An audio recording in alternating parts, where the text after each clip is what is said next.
Hello. Hello, hello, hello. Excuse me. How's everybody doing today? It's Thursday, huh? For some reason I thought today was Wednesday earlier. All the days of the week are starting to blend together. This is what life does to you, I guess. Beats you down, start to lose track of time. One of these days I'm going to go into work on a weekend. It's going to be terrible. Anyways, pretty excited. Today is going to be another Professor Layton day. The story's starting to pick up, I think. Maybe, maybe not. I don't know. It's kind of hard to tell. But I assume we're starting to get some answers and some more questions. Anyways, before we get into that, let's go ahead and, excuse me, jeez. I don't even know what's going on. I feel like my voice is fine, it's just some whack going on. Anyways, listen. Pokemons, they're growing up. And I haven't really hatched any more. The problem is that the lab, there's not as many eggs that I haven't already hatched yet, so like most of them are already known to me. And I don't really want to hatch multiple of the same Pokemon because that's like just, I don't feel like it.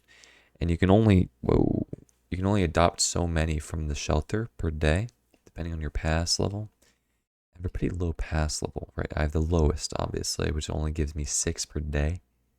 I've already used 6, so I might end up going up to the B because that gives you 14, which is quite a bit more. It just depends on how I'm feeling. Right now I've got a full party, fortunately enough, so don't really need to worry about that. I'm also holding on to 7 days of hyper mode.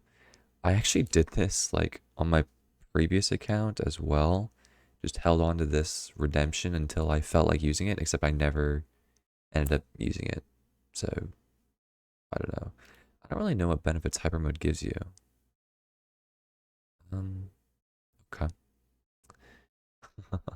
Shorter release times, free bonus poke. Okay.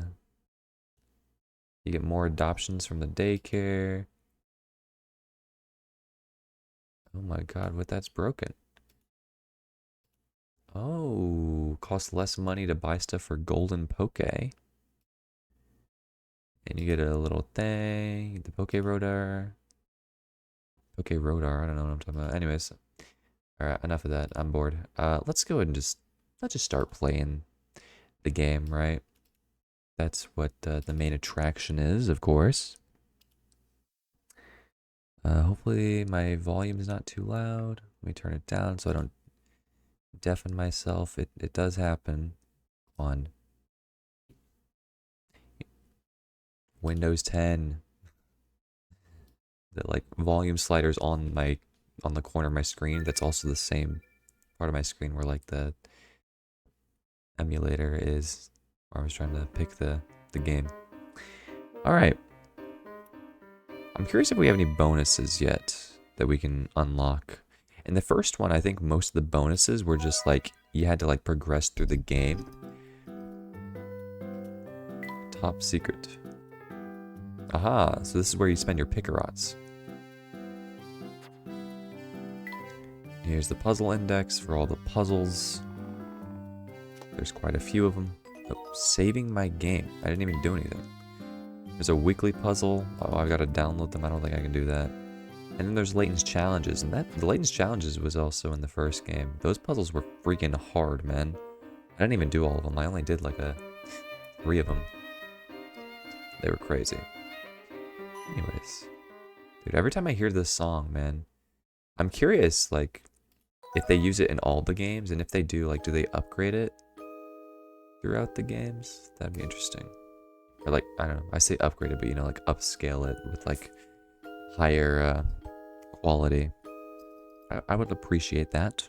I wouldn't mind having it be the titular theme of the game series as long as it gets better over time, right? Anyways, the story so far. Thanks to Luke, the livestock contest concludes without further incident. After asking all over town, the trio gathers all the information on the Elysian box that they can. With little time left until the train departs, Layton, Luke, and Flora set out for the train station. I don't really remember us having to do that, but I suppose. Those cow balloons certainly are something else. Okay, let's talk to this dude. I don't really remember many of the voices that these guys have, to be honest, so you'll have to bear with me. Mr. Anderson is a real upstanding fellow. He's made this village a place I'm glad to call home. Who's this guy? Oh. Yeah, pretty much the slickest dresser in all the drops, so see this hat? No one else could pull off a look this edgy. Uh-huh. Is that like an edgy looking hat? I guess it's like backward. It's like a backward ball cap. This is the person that I said looked like a character from the Goofy movie last time. I do remember that much, at least. Oh, okay. We got this dude here. Oh dear, the train's scheduled to depart any minute now, and she's still not here. Everyone's efforts will be for naught if she misses her ride out. Oh my, oh my. Maybe women just need more time to get ready for things like this. Oh, why must she make me worry? Aha, I got it. So, when we first came to town, he was talking about something, I'm pretty sure about like how he used to read somebody bedtime stories, and I guess he was sad. Well, now it's come to light that the mayor of this village, his daughter actually wants to basically run away And it turns out that a lot of the employees, or like, I don't know, the caretakers essentially, are kind of in silent support. And so I'm pretty sure this guy's talking about the mayor's daughter. I guess maybe he's an assistant, or he just is aware of the plot. So he's saying, you know, where's she at? The train's about to leave. She's trying to dip, right? Who are you waiting for? It's none of your business. We haven't even told the master about what we're doing. Oh, Luke, perhaps we should leave him be. Sometimes it's best not to barge into the affairs of others. Well, if he doesn't want us to comment, then maybe he shouldn't be thinking out loud. Fair enough, dude. Like, I know your job is to be a gentleman and all, but this guy's a right loser. Alright, speaking of losers. For some reason, all the old-timers here are really cagey about the origins of Dropstone. I've got a hunch that something strange must have happened here before the village was founded. Me too. I thought you were like the Dropstone expert, bro. Alright, is anybody in here? Oh, she's back. Oh dear, I forgot to get apples for tonight's meal. Say, that reminds me of a puzzle I once heard. Would you care to hear it, sir? Sure. A puzzle about apples. Pass the apples. Johnny and Thomas are each carrying some apples. If Johnny gave Thomas 1 apple, the 2 men would each have the same number of apples. Conversely, if Thomas gave Johnny 2 apples, Johnny would have 3 times the number of apples that Thomas would have. Okay. So, their difference in apples is only 2, right? Because if Johnny gave Thomas 1, then they would have the same number. So Johnny minus 1, Thomas plus 1. There's a difference of 2.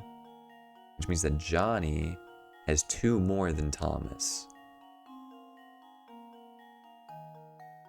And then Thomas giving Johnny 2, Johnny would have 3 times?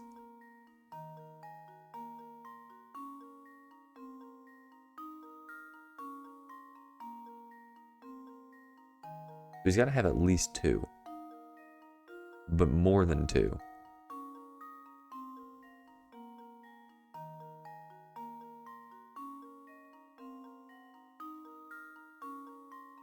Okay, I got it. Sometimes you just gotta guess and check.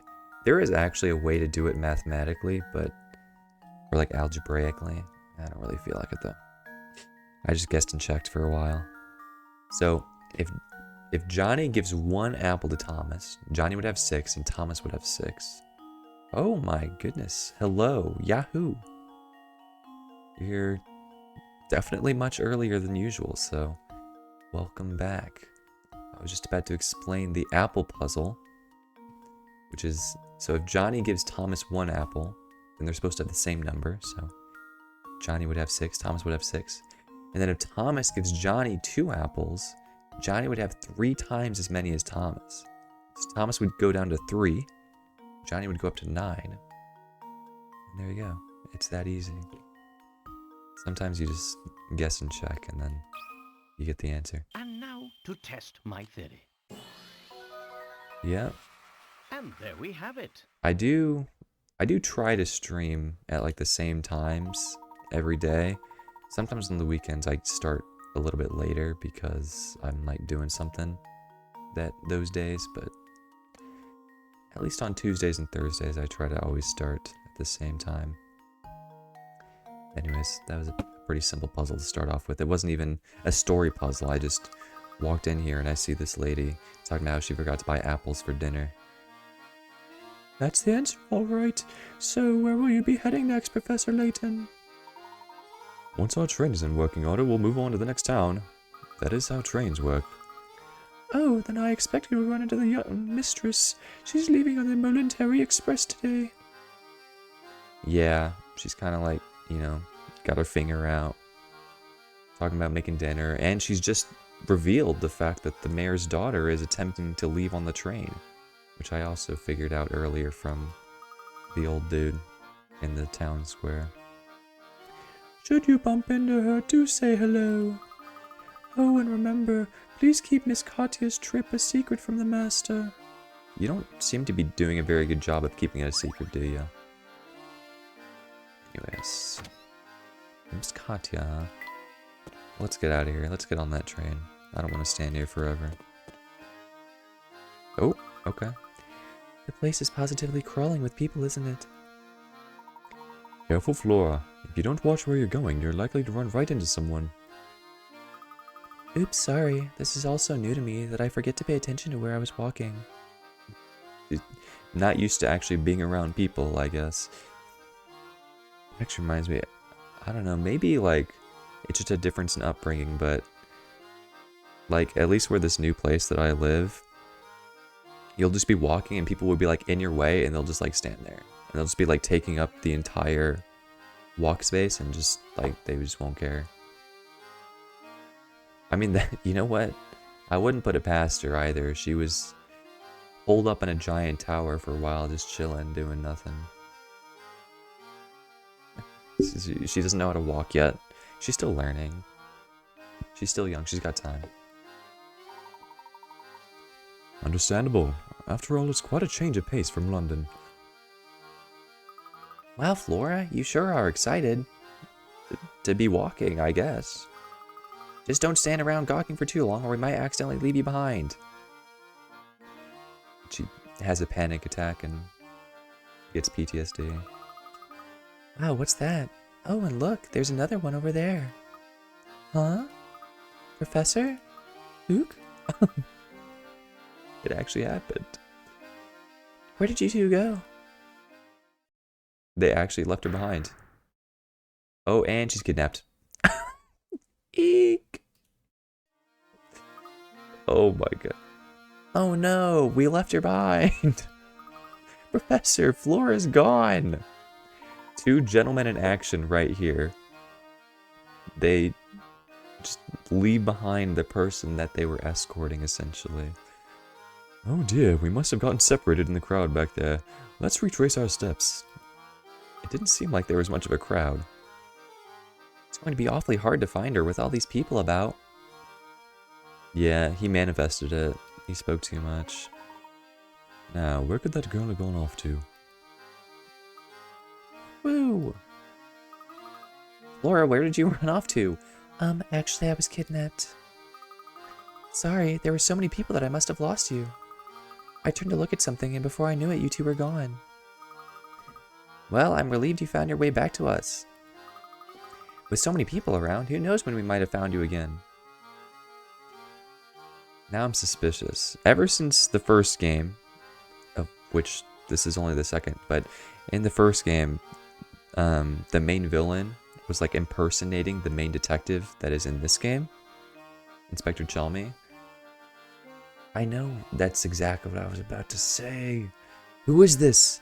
This isn't the same person. Or maybe it is. I don't know. I'll be more careful from now on, I promise. Maybe it's the daughter. And they like replaced her. Hey, you know, I caught wind of something very interesting when I was wandering around back there. Oh, what did you hear? That a man named Romy was asking around after the Elysian box. If we can track him down, maybe he can tell us something we don't know. Romy. I heard from one person that he's been wandering around near the station. This is the most she's talked the entire game. He said like 5 words before this. That is interesting news. Let's head to the station and see if we can find Romy. Romeo? Way to go, Flora. That's some top-notch intelligence you gathered out there. Completely different from how you were before. Hee hee hee. Aw, it was nothing. Okay. Let's go find Romy. She's been body snatched. Who the heck is this? Yeah, she used to be kind of like dumb and just walking around. Well, she literally didn't know how to walk before. Now all of a sudden she's intelligence gathering. Be for real. Eeny, meeny, miny, mo. Gosh, I just can't decide. Oh, hi there. Do you, need something or something? We are currently in search of an item known as the Elysian Box. Does that name ring any bells? The Elysian box? Nope, never heard of it. But I do know a great puzzle about a box. Check it out. Alright, let's check it. Odd shape out. What? You have a box as shown below using the white cubes as standard units. The box is 2 cubes wide by 3 cubes long by 2 cubes tall. 2 white cubes are permanently attached to the floor of the box. Of the 4 shapes A through D shown below, 3 of them can be placed together in the box to fill it to the top with no gaps.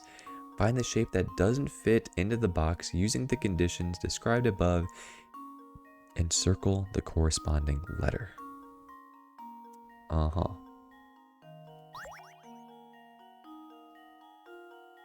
Is D.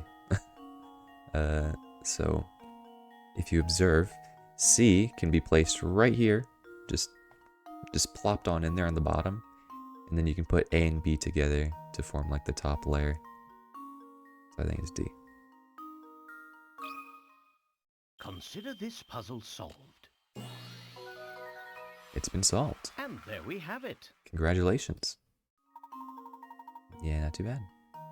Sharp thinking. D is the only shape of the 4 that doesn't fit. Was it hard visualizing the shapes fitting into the box? Not really. If they like rotated them, maybe it would have been harder, but it's literally just like drag and drop. Holy moly, you must be some kind of puzzle genius. Oh, right. What did you want to know again? Yeah, this early in the morning, wake up to do some puzzles. Maybe you'll get better over time.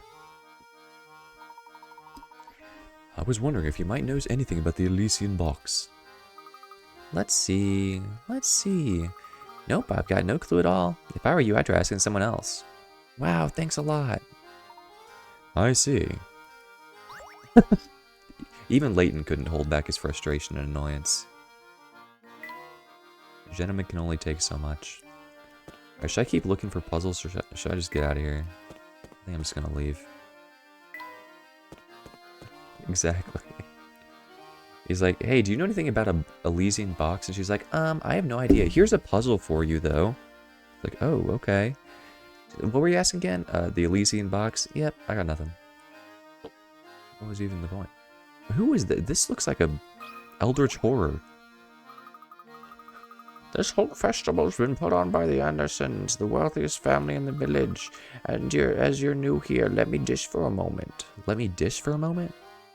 Is she gonna spit some bars? Have you seen their place at the north end of town? It just turns your eyes green with envy, huh? Well, Mr. Anderson has a young daughter who's grown up to become quite a beautiful young lady. Yes, her name is Katya, and she's the unusual combination of beautiful and sweet. Yeah, most beautiful people are... I don't know. Fill in the blank. Plus, I hear she's very respectful toward her father, unlike most youngsters. This is the epitome of a boomer.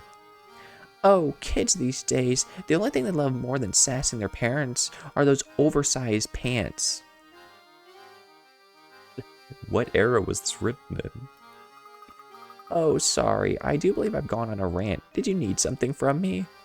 No, I didn't. I didn't even want to talk to you. Actually, yes. Tell me, madam, have you ever heard of a rare antique known as the Elysian box? Oh, you kids. That's all you care about. It's a new name to me, Can't help you at all, so will you leave me alone now?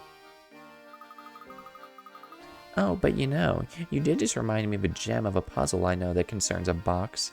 How many box puzzles can there be? The tiled box. Okay. Oh, this is just trying to create the box from this image, isn't it? 2 boxes shown below are actually the same box shown from 2 different angles. Using the visible faces, reassemble the pattern of the box by placing the tiles into the unfolded view of the box.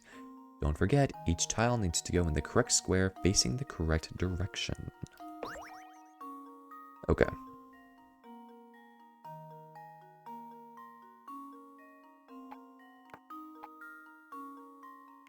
This is a visualization puzzle, of course.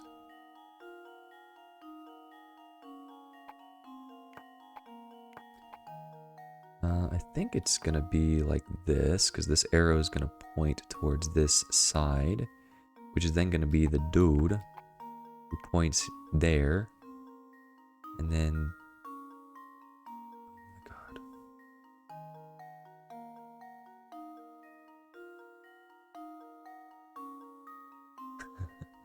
Okay.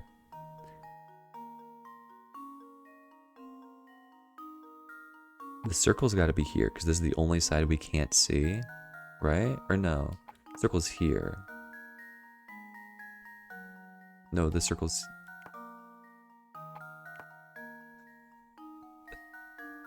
Okay, okay, normally I'm okay with these kinds of things, but for some reason it's really hard for me right now.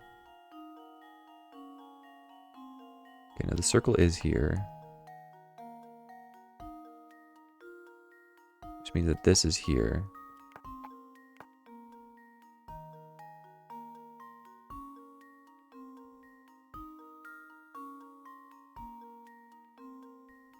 Also, this isn't right, is it?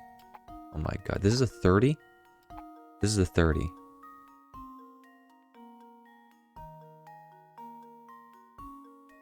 Okay, okay.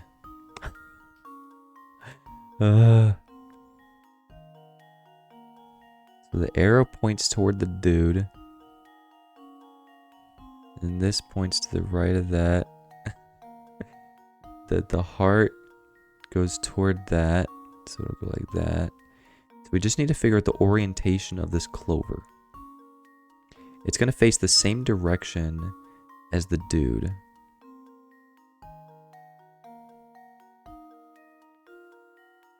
I think this is actually right.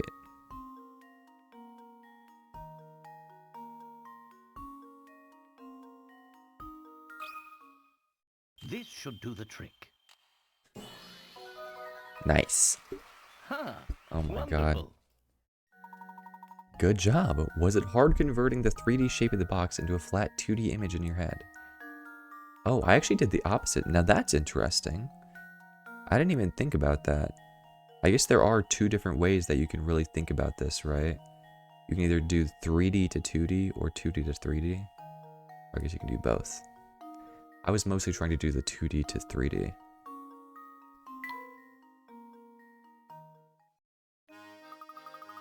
Well, hang me on the laundry line and call me a bath mat. I've never thought you'd solve that one.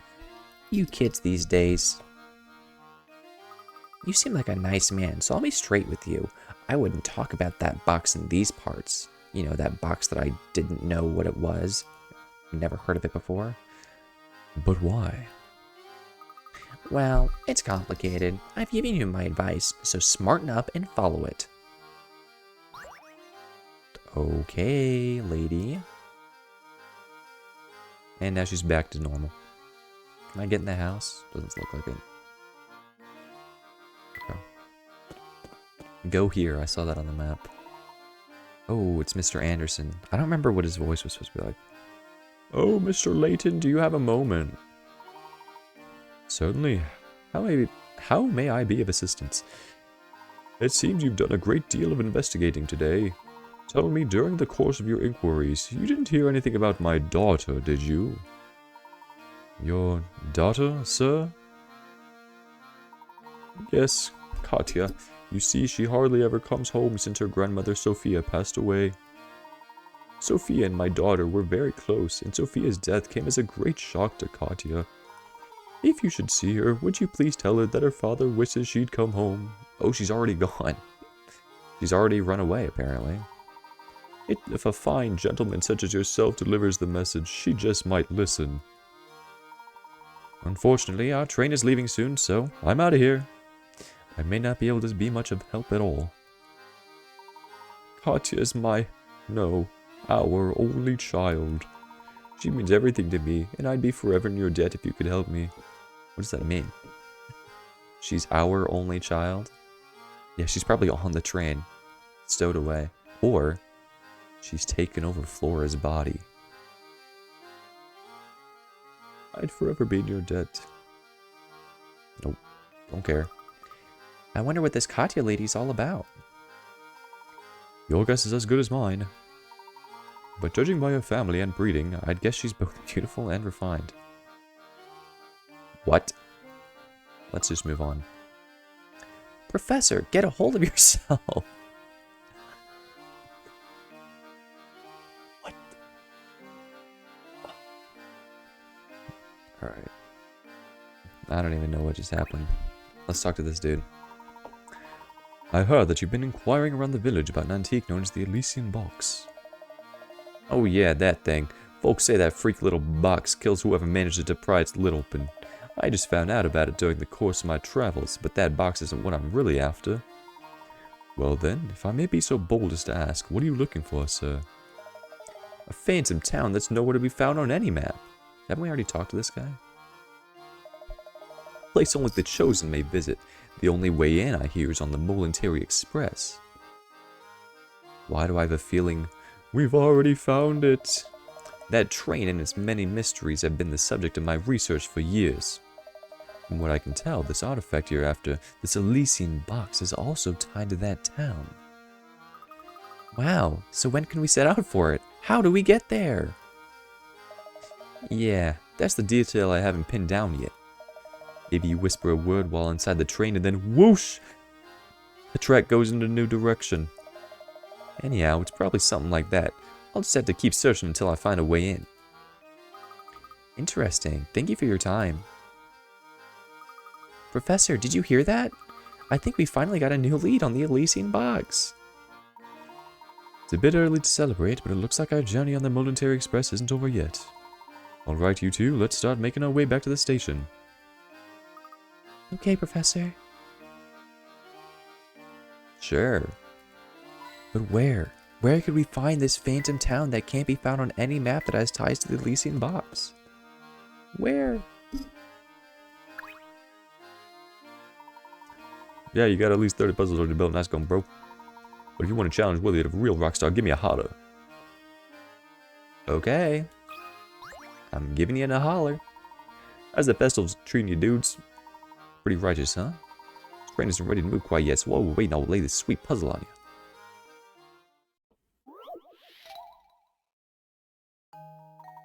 What is this? Okay. Sammy has 8 chains with 7 links each. He wants to connect all these chains to make a totally awesome necklace that's a single loop. A chain necklace. The jeweler says he can open and close a single link for $2. As shown below, Sammy could open an end of each of the 8 chains to make one long necklace that's a single loop. However, that would cost $16, and the truth is there's a cheaper way to get the same result. Using the cheapest method possible, how much will it cost to make Sammy's necklace?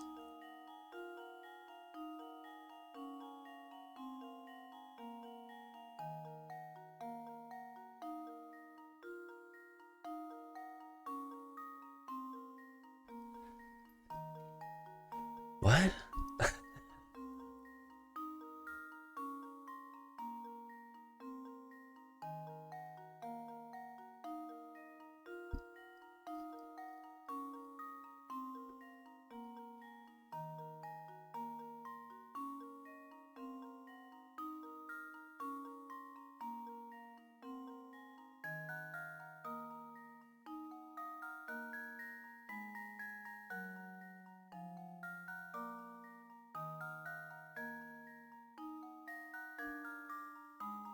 I don't know what's going on here. You can open and close a single link for $2. Okay.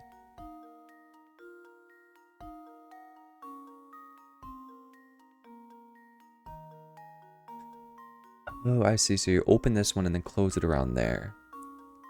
Gotcha.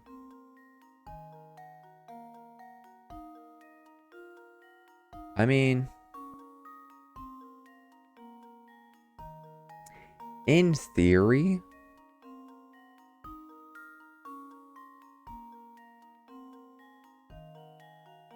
like, couldn't you just put a bunch of them on the same thing? Like, you could open one of these and then put, like, all the chains on it or something stupid.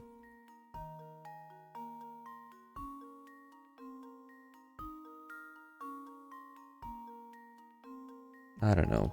I don't know what's going on. This puzzle's confusing me. Consider this puzzle solved. Ooh, he doesn't look very happy. Well, I suppose Well, I that's guess I one wasn't possibility very, eliminated. I was not correct. Oh, wait.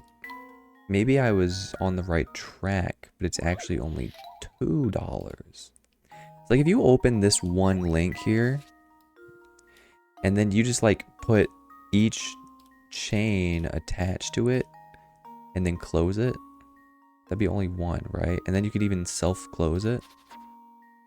That's my thought process here.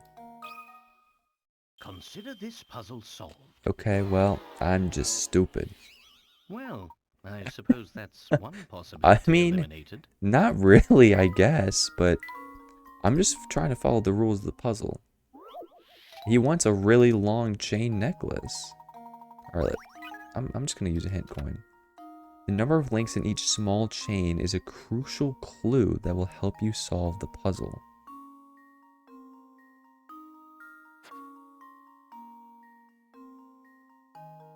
How?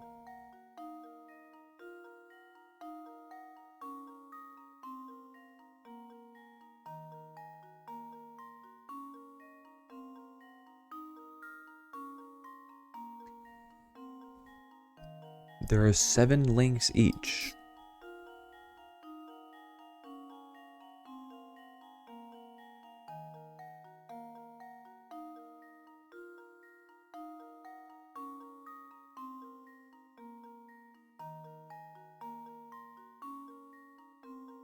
Okay, I got it.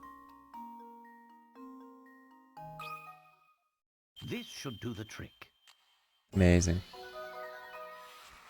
Ha! Wonderful. Oh, okay. Take one of Sammy's 7 link chains, break each link apart, and use them to connect the remaining small chains together. You can see this method illustrated here. He's rocking on, man. Look at him go. If Sammy uses this method, he can get the necklace of his dreams for only $14. That's a $2 discount. That's that's a lot of money, man. That's like, I don't even know. What can $2 even buy you in today's economy? I look at the McDonald's app on my phone and French fries are like $3, $4.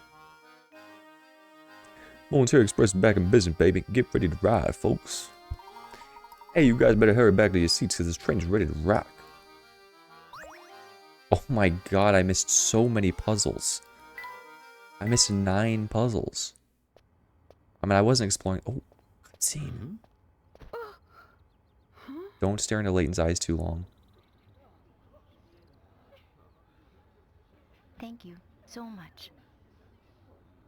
I think we found Katya. And somehow her dad hasn't become aware of her leaving. Layton's peering into her soul. Let me get out of here. You guys creeping me out. What's going on over there? So Flora wasn't in the cutscene at all for some reason. Did she get kidnapped again? I know. Like in this pixel art illustration, it doesn't seem too bad, but just the way that they do it in the animation is kind of like unsettling to me.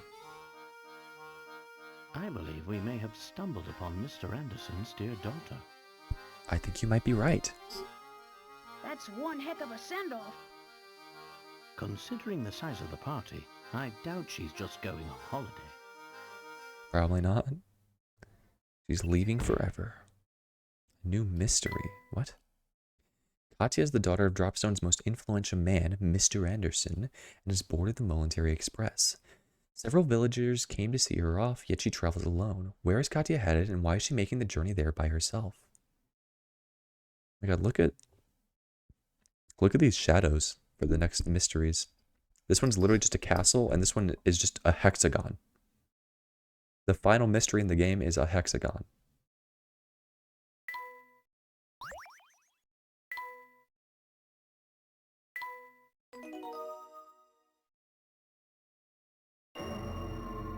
There's the creepy sound effect again. I don't like that. I hope they change that in the future games. I just can't stop thinking about this phantom town we keep hearing about. Could the rumors be true? If I recall correctly, the next stop on this line is the perfectly normal town of Luxembourg. Well, then how do we get to the phantom town? That's an excellent question, Luke, though I don't have the answer. But if the Momentary Express does indeed head for parts unknown, the crew will know something about it. The professor, Luke, and Flora decided to talk to the train's crew to learn more. I don't think Flora was a part of that conversation.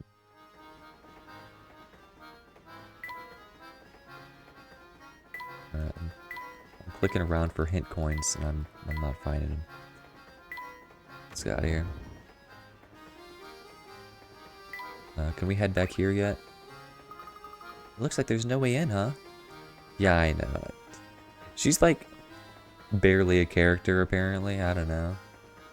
She just showed up and she's like, Oh, I'd love to join your party. and then she's just there.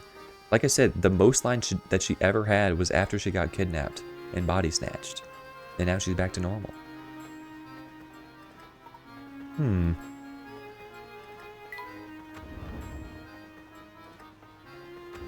who's in here? No one, apparently. Alright. Come on. Leave. Over in here. Oh, nobody wants to eat, huh? Here's the dude who owned the hamster. How's my little guy doing? I knew it'd be tough without him around, but I didn't realize how lonely I'd get. Is he happy? Don't you worry, he's doing great. He'll be fit as a fiddle before you know it. That's real good to hear. Don't let me down now, okay? I'm actually about to close up the kitchen and take a break until we get to Luxembourg. Most of the train shuts down for this leg of the trip, so you might as well go rest in your room. Okay. That's not ominous. I beg your pardon, sir, but we're not open for business at the moment. Do visit us later.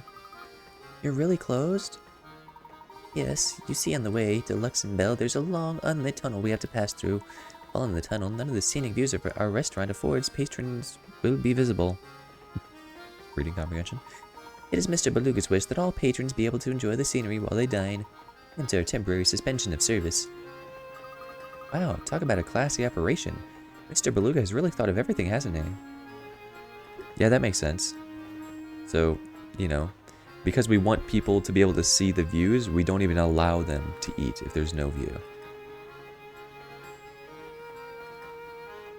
I mean, I thought it was going to make more sense to be like, yeah, the tunnel's unlit, so we can't really see as well. But whatever. Yeah, exactly. True class right there. This is Babette's room. This is the lady who had the crazy voice. And we were looking for her boy. That's what they said, but ended up being a dog. And that's actually where we picked up Flora.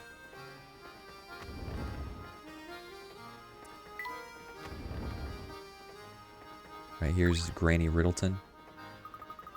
The train's fixed. I do a jig, only it's hard to gather lost puzzles with all this moving around. We won't come back this way again, so if you miss some puzzles in Dropstone, take a peek in there. Oh, apparently we're never going to Dropstone again. 9 puzzles that I missed. Alright, time for a muzzle marathon. Puzzle marathon. I'm terrible at speaking today, apparently. Oh, what's going on here? Train stations are an especially good place for dramatic farewells, aren't they? Below is a picture of a man and woman bidding each other a tearful goodbye. Somewhere within this picture is a single unrealistic detail. Find and circle that unusual area.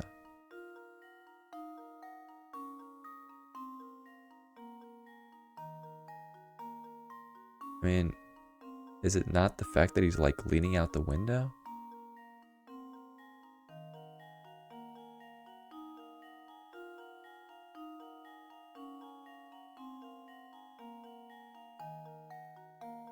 That doesn't seem normal to me. Please redraw your circle. Aha, the window. What about that? That window? What about the moon? The lights? The dog. this person.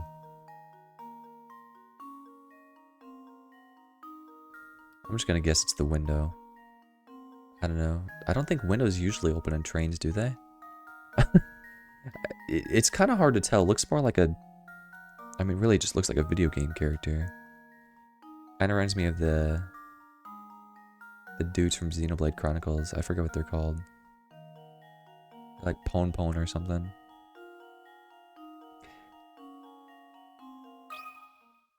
Here goes. Nice. Thought it was a That was almost dish. too easy.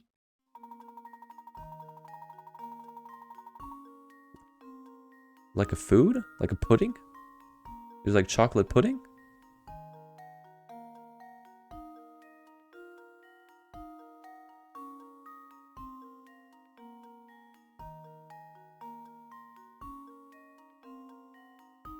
Oh, okay, okay. Like it's yeah, I don't know what those are called actually, but yeah, it's like you pick it up and then it's the food underneath. I gotcha, okay. I think it's supposed to be a person. They just got a weird hairdo.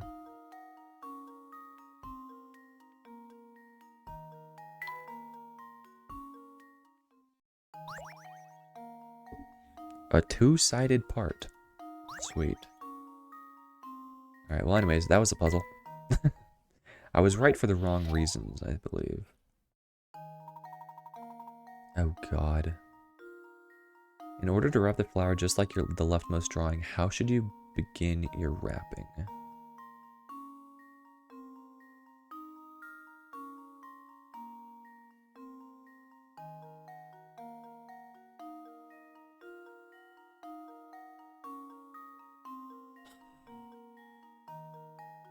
Another visualization puzzle, dude. You know, I played Big Brain Academy when I was a kid on the DS, and then I also played Big Brain Academy 2 on Switch, and visualization is like the hardest for me. Can't even, well, I mean, I can't either, really. I can try. Yeah, I don't even know, like, how did they do this? I guess they rolled it up and then, like, pulled it apart? I don't know.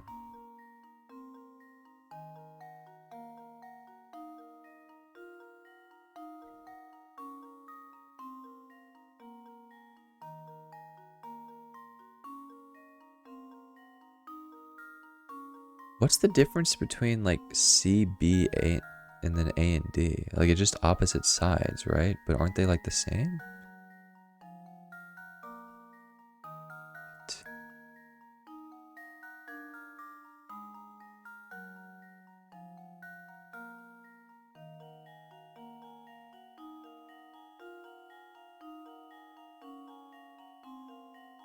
I'm...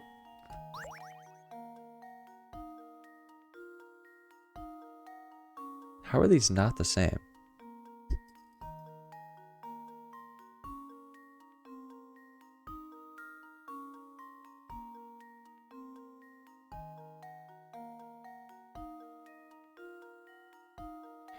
Yeah.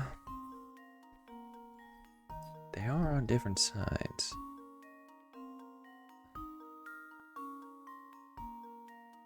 I have no... This is 20 goddamn picards? Where does the folding start? And where does it begin?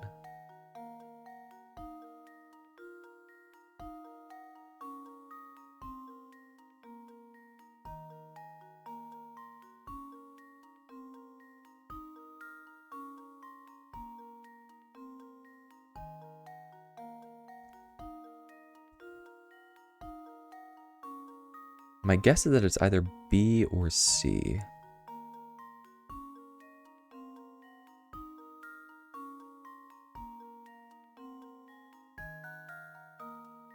I'm gonna say C. Oh. Well, if it's not C, I'll guess B. Puzzle solved. Let's go. And there we have it.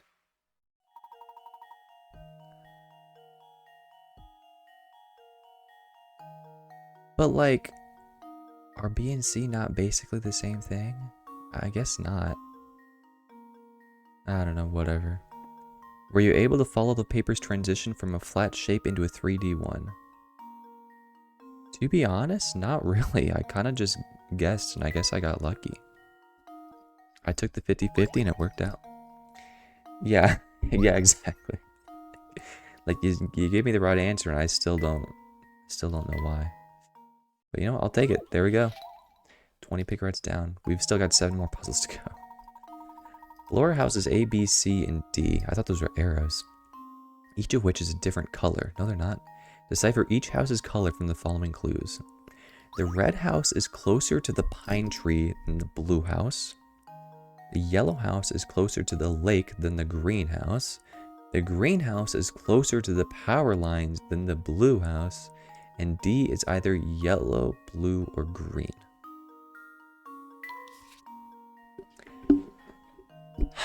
Okay. This would be easier if I could actually take notes. But red can either be A, B, or C. It can't be D. But it's closer to the pine tree than the blue house, so it can't actually be A. So otherwise it would be the furthest away. It's either B or C. And now we got the yellow house, which can either be... See, the yellow house is closer to the lake than the green house. What's the furthest away from the lake? A? Nah, I mean, this is just... I'm just gonna say it can be either B or C. The green house is closer to the power lines than the blue house, so it can't be D. It has to be B, C, or A. Oh my god. And then the blue house... God. So the blue house is not next to the pine tree. And it's not next to the power lines, because the greenhouse and the red house... Oh my god. Wait, so blue is either B or C. What? Okay. Closer to the power lines than the blue house.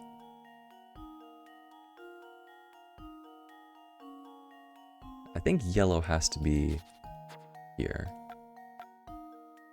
Yellow is closer to the lake than the greenhouse. So my guess is A is the furthest away. So green is here, closer to the power lines than the blue house. Yeah, we already know that. Red house is closer to the pine tree than the blue house. Alright. I wish I had like a ruler or measuring tape or something to figure out these distances, but I'm just gonna throw this out there. Puzzle solved. Sweet. And there we have it. Logic puzzle that is based on actually measuring things. That's right, this is one of those puzzles where you need to use the given conditions to deduce the answer. Thanks, game. This is one of those puzzles where you have to use the directions to actually get the correct answer.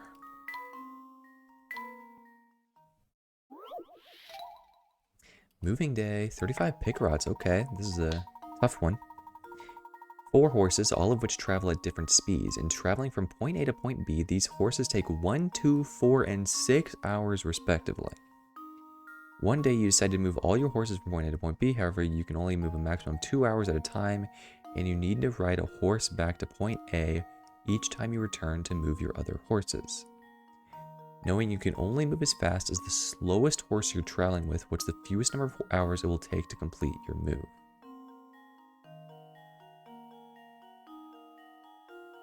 Okay.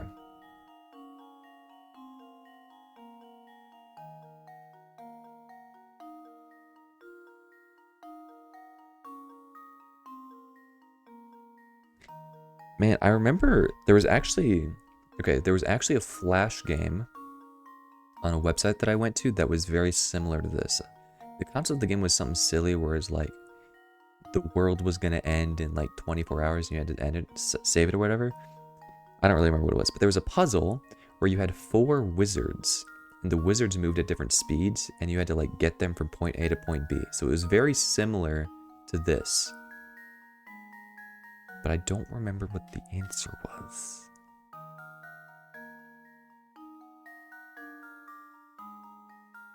I think it might be... Okay, here's my thoughts. So you do 1 and 2, and that's 2 hours. You take 1 back, right? That's 1 hour. And then you do 4 and 6, and that's 6 hours. You take 2 back, that's 2 hours. And you do 1 and 2 again. So this is a total of 13 hours. Because you're trying to pair the 2 slower horses together and the 2 faster horses together.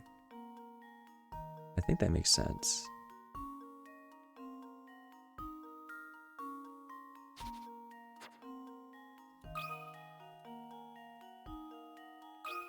Let's check it.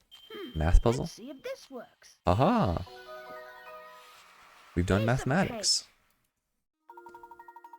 Oh my god. That's right. To start, take your 1 and 2 hour horses, then ride your 1 hour horse back. Next, ride out on your 4 and 6 hour horses and return your 2 hour horse. At this point, you've been moving horses for 11 hours. 3 in the first excursion, 8 in the next. I should be back at point A with your 1 and 2 hour horses. Ride them both across to point B to finish the task in 13 hours. There were actually quite a few puzzles in the first game that were kind of like it was like a wolf and like duckling or chicken problem or whatever, where it's like you had to move the animals across the river, but like you couldn't leave the wolf alone with the chicken or something. I don't know.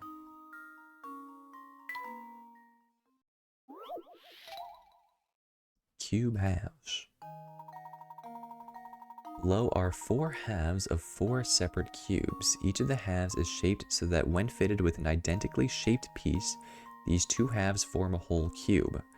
However, one piece below fails to meet those requirements and doesn't form a cube when joined with another identical piece. What? What? This should do the trick. And there we have it.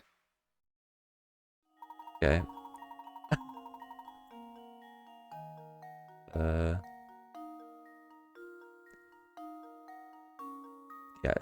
Yeah, I don't know. that just made sense to me. That's right. C will not form a cube when joined with another identical piece. Some areas of the shape are just a little too complex to fit together neatly. Still, with only a few alterations, you could probably change that shape into something that works, don't you think? I mean, I guess.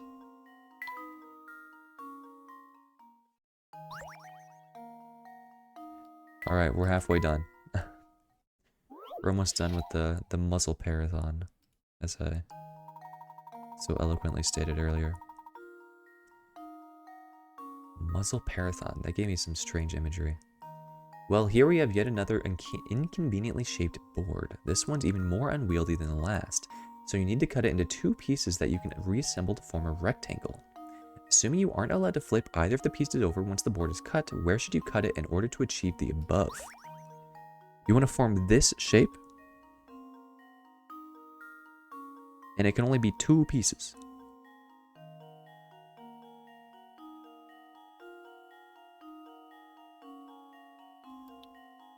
Okay, so if you go here,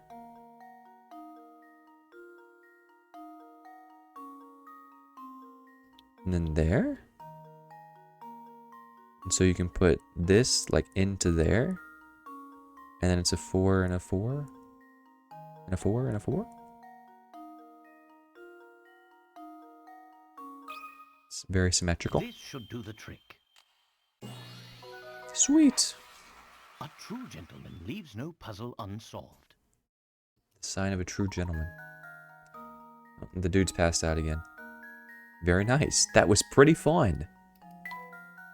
Heck yeah, that was fun. I got a battery. Okay. The camera's almost done. Maybe. We quite a few pieces for it. We also got a hamster toy earlier. I'm curious. I'm probably going to wait to do the hamster minigame again until I've got enough to, you know, thin him out a little bit. In a far-off country, there's a king whose favorite pastime is showing off the latest possessions he's collected. The subjects of his kingdom are forbidden to purchase items the king has acquired for a month or so. Only once he's tired of his new purchase can the common folk finally buy that item for themselves. Your typical king. However, the other day, the king bought a new item that had him all but commanding his subjects to buy one of the same item as soon as possible. Circle that item.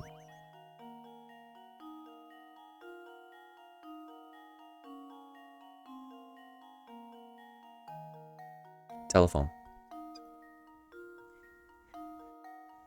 And the reason why is because you can't use a telephone if you're the only one with the phone. Aha. I mean, I guess you can nowadays with smartphones, but, you know. Yeah, I don't know. I mean, the king really likes cats, right? It's like maybe he just wants lots of people to buy some cats. Oh, look, he has a cat. See, it's right there. Everybody needs a cat. That's correct. The telephone is the answer. After all, a phone isn't much fun if there's no one on the other end. There's also like a refrigerator and a TV, which I don't know. Are there kings nowadays in modern times where they can like just buy a TV? Yeah, exactly. The common folk that he doesn't allow to buy anything else. It's like, hey, you all want to buy a refrigerator? Right. Oh my god. There's a fellow with a very particular rules about when he wears his best hat. When it's sunny, he always wears his hat. When it's rainy, he doesn't wear his hat. When it's cloudy, he doesn't wear his hat unless it's been cloudy for 2 days in a row, in which case he wears his hat on the second of those days.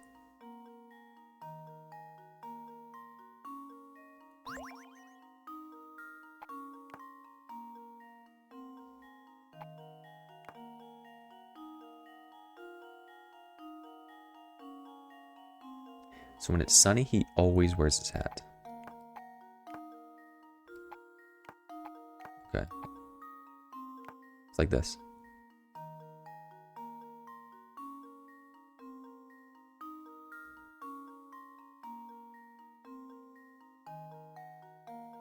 It does not rain on cloudy days.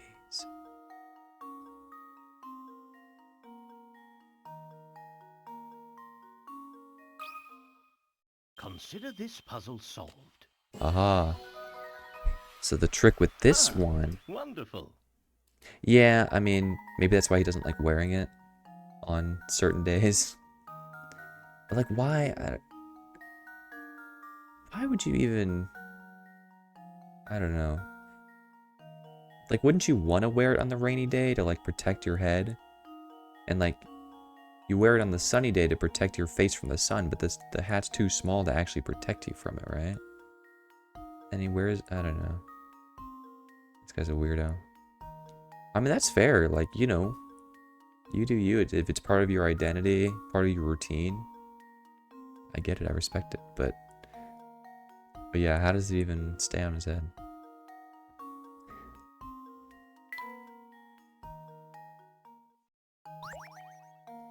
All right.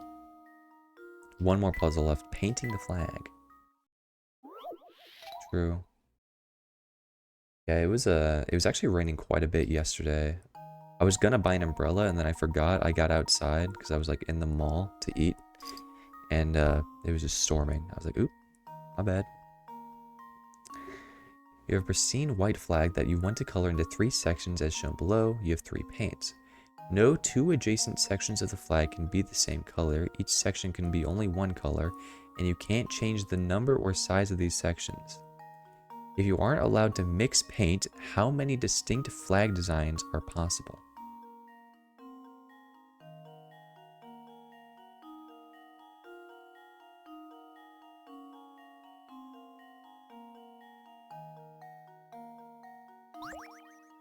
Okay. This is a math puzzle, believe it or not. So, you can choose any option for this first one, right? Any color you want.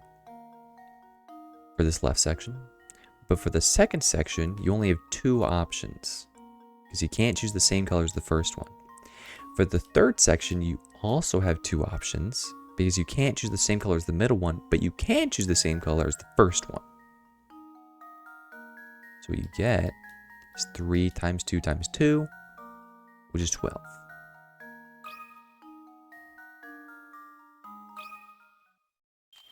Let's see if this works. What's wrong? Well, I'm stumped. Well, I'm stumped. Same here, man. I felt so smart. Yeah.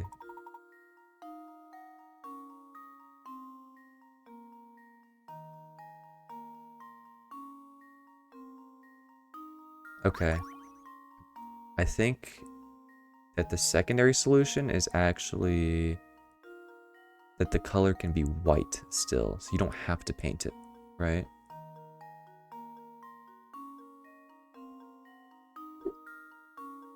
I think that might be the answer. So maybe it's 4 times 3 times 3? Maybe? It is a color. Alright, I'm gonna try that. And if this is wrong, then I'm at my wit's end and I'm about to give up. Aha! Yeah, I didn't think about the Piece of cake. base flag color being a part of it, so that's my bad. Sharp thinking. Once you incorporate the white color of the unpainted flag into your designs, you actually have 4 colors you can work with. True. Alright, well there you go. We finally completed all the missing puzzles. Let's get back to the game. I guess the puzzles are the game, really. Let's get back to the narrative. Finally, it's time to get down to business. It's been forever since I got to do some real work.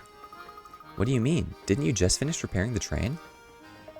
Sorta. Before I can kick back, I gotta do... Oops!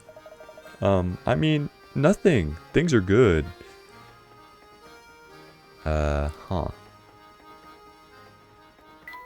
Not suspicious at all. Mr. Pompadour? Alright, where do I go? Oh, who's this? I've never seen this person before. Good day, sir. The name's Conrad. I'm a student from the village of Dropstone. What? You boarded the train from Dropstone? I'm headed to Luxembourg, so for a while at least, it seems we'll be traveling together. Say, have you heard about that long tunnel on the way to Luxembourg? When the train passes through it, every light on board goes dark. Oh, so they do turn the lights off. Stranger still, once the train nears the tunnel, all access to the deluxe car is cut off. Just imagine the kind of monkey business some passengers get up to under the cover of dark. What's the rating on this game? Something very strange must be going on if they're cutting off all access to the deluxe suites. Of course. It all makes perfect sense. Why didn't I see it before? Yeah. It's like Knives Out, but on a train. What was that one? It was Snowpiercer, I think, was the name of the movie. I never watched it, but I think maybe that it's the plot's similar. I have no idea. Luke, I think I figured things out. Quick, you two, to the deluxe suites. What? It's like, we've got to get out of here before we get murdered. We are going to die. Right behind you. I've never seen Layton this concerned and this frantic. The Professor, Luke, and Flora decide to visit the deluxe car. I mean, it wasn't really like a decide to visit. It was more like a, we must go. Now. Also, suffice to say, I don't know. I don't know what Layton's on about. I'm curious. Here we are at the deluxe car. Something's written on that sign on the door. Actually, it appears to be a puzzle of some sort. I have a hunch that if we can solve the puzzle, we can gain access to the car. Now, why would that be the case? Layton? 40 Picarots. Okay. In order to pass through this door, Luke and Layton must arrange the symbols according to the following. Oh my god, it's just another logic puzzle? The star must be next to the moon. The X must be second from... Okay, the X must be second from the top. The circle must be somewhere above the diamond. The moon must be located 2 places below the diamond.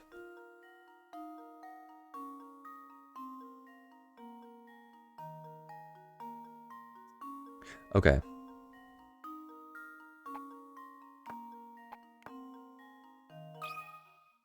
And now to test my theory. A true Easy. gentleman leaves no puzzle unsolved. You're in. Great. Good job cracking that code. Oh. I was hoping to go over the clues to explain it, but the X was easy. Second from the top. And then the moon has to be 2 below the diamond, but the moon has to be above, or sorry, the circle has to be above the diamond. Yeah, I know, right? That was like 4 picker rods. I'm thankful for the picker rods though, considering I messed up some of the other puzzles earlier. Yeah, diamond has to be at least 3rd or above, but it can't be at the top because the circle has to be above it. So it's boop, boop, boop, boop. Just all falls into place. There we are. The door's open now. It seems like the story puzzles are worth more pick rods, even if they're not as difficult sometimes. A new hamster toy. We got a Mario block, a coin block. Okay, is he gonna eat that too? Holy smoke, look at this place. It's out of control. What does that mean? It's just a train car. Yes, it's far more luxurious than the standard cars. Tickets to stay here must cost a pretty penny. Luckily, we're just going to intrude without having to pay anything. Oh, Professor, this room is just breathtaking. Yeah, it's just a train. It looks exactly the same as the other rooms as well. This room looks the same as all the others. And 1.5 times as big as our room to boot. Plus, just look at how super cushy this sofa is. Whee! Luke is a true gentleman, okay? Respect him. Come now, don't jump on the sofa. Layton looks like he kind of wants to. It does look exactly the same. Luke, do you remember the discussion we had about how gentlemen act when...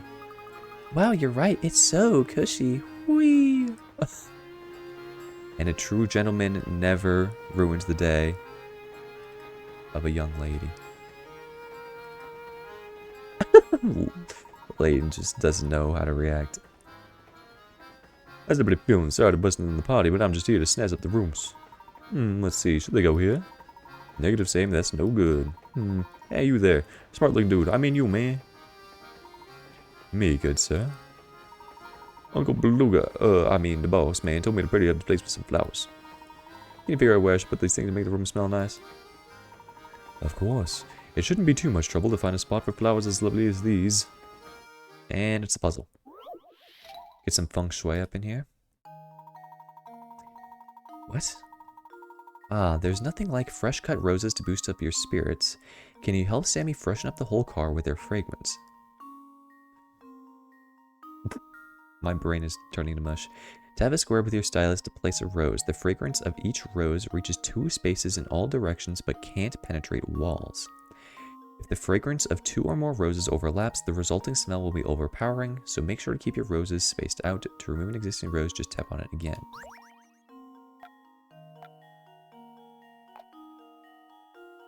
Oh, okay. When it said it can't pierce walls, I thought, okay, interesting. Wait, what? Okay, wait, this might actually be harder than I thought.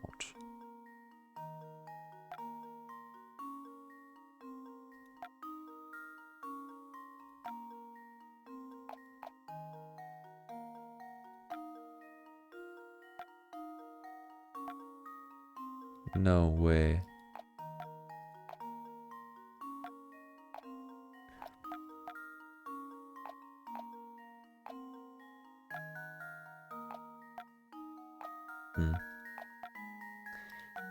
There we go.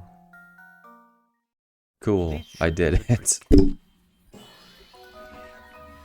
Just sometimes you just gotta no puzzle unsolved. keep guessing and eventually you'll be correct.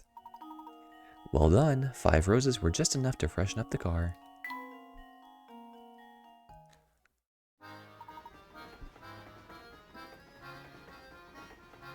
Oh. Yeah. Oh. Only cover 2 spaces. I mean, that's probably more realistic. Let's see. We're both struggling with English today. There, how's that? Oh, real nice, not crazy, but it makes a statement. I'm sort of a job with the boss man. Well, anyhow, kick back, relax, enjoy the rest of your ride in the Military Express. What is Layton thinking? He keeps going ... mode. Now the whole room smells nice. Yes, it's probably to cover up the stench of blood later. Yes, quite nice, I'd say. But back to the task at hand. We've given this place a once-over and come up empty-handed. A gentleman can't very well go barging into other people's rooms, so let's go to our room for now. What? Layton?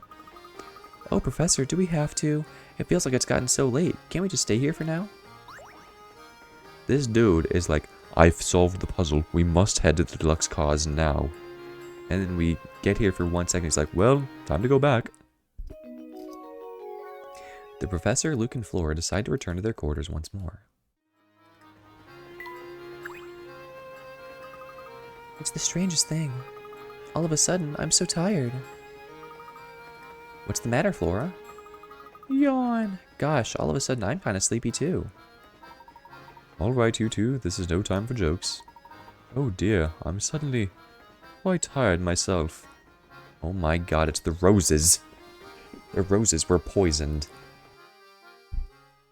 Sleeping gas.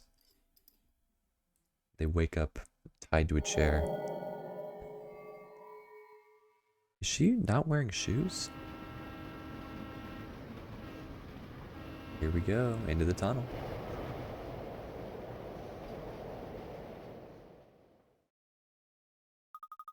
Huh? What's going on out there? Am I dreaming? Oh my god, that was terrifying. I think I just... Okay. I thought that I saw, like, people in the windows. Like, shadows of people in the windows, and that was spooky. Okay, this is extremely similar to the puzzle from earlier in the game, but it's harder this time. Which makes sense. 2 trains pass in the darkness of the tunnel. Move them around so that each locomotive ends up on the opposing track while still maintaining the same order of its cars. There's one trick though. The number 2 cars for both trains must remain in their original tracks.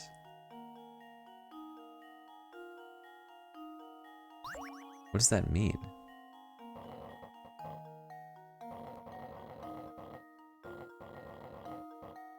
What?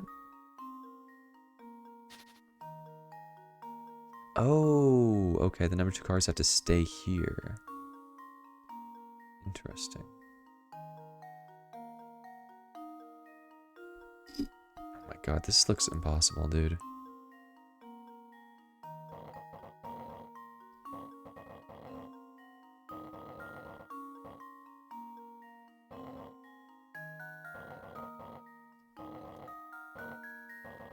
Okay.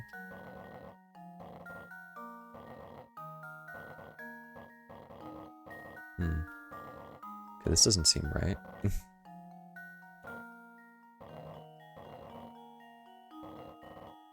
Oh, wait a minute.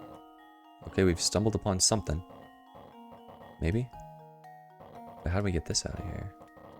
Oh no, these are in the wrong places. Okay. Can we swap them? We can swap them. Alright. Stick this down here, this up there. Aha. Nice. Here goes. Just fumbled around with the trains and it worked Piece out. of cake. That's right, the 2 trains speed off into the darkness, each carrying the number 2 car of the other. We're in the number 2 car of our train. Yawn. Are there not people outside of that window? That's what I saw and I got scared. But I think it might just be like the tunnel. My word, I must have fallen asleep on the couch. How careless of me. Do you know what happened in that tunnel, Luke? Sorry, Professor, but I slept through the whole thing too. And I had the strangest dream. In my dream, part of the Military Express switched tracks while we were in the tunnel. That is a wild dream to have had, Luke. You mean to say that one of the train's cars is now riding different rails? Luke, what you saw may not have been a dream at all.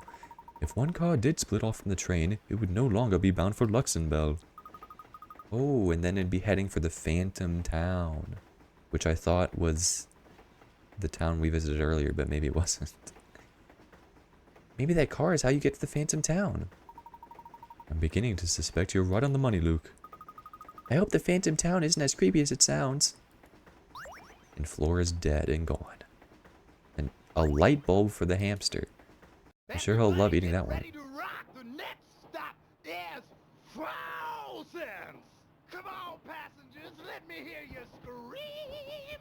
Full sense, eh? Flora's gone again. Was she just like a last-minute addition to this game? Of course. How could I have missed this? She is Do you in none of the recall how this cutscenes. ticket was missing a destination? Well, it seems that the destination was staring us in the face all along. Really? But where, Professor? Another puzzle. Yeah, I don't know. That guy, he's a wannabe rock star.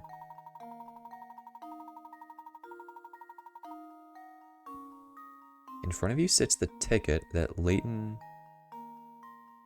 and Luke found with Dr. Schrader. At first glance, the ticket appears to have no destination written on it. When you will look at it just the right way, the ticket discloses its destination, the town of Full Sense. I thought it was Fool Sense.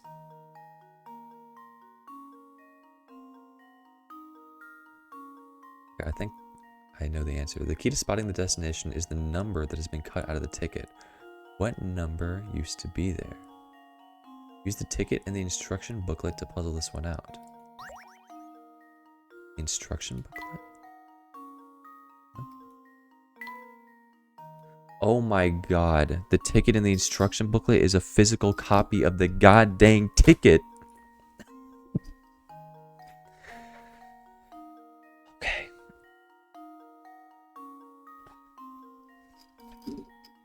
My guess is another one of those things where you've got to like fold so that it like reflects or whatever, kind of like the fountain.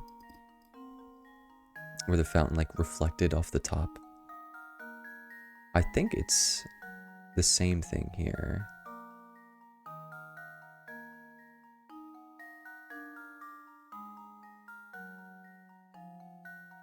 Because like you can kind of see it here if you squint really hard maybe.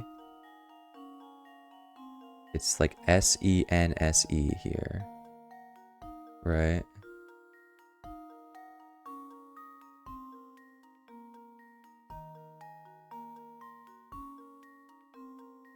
So maybe...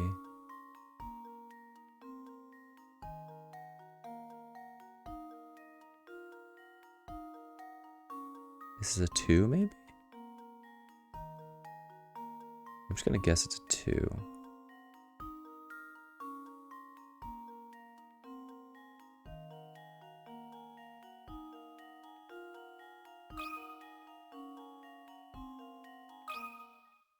And now to test my theory.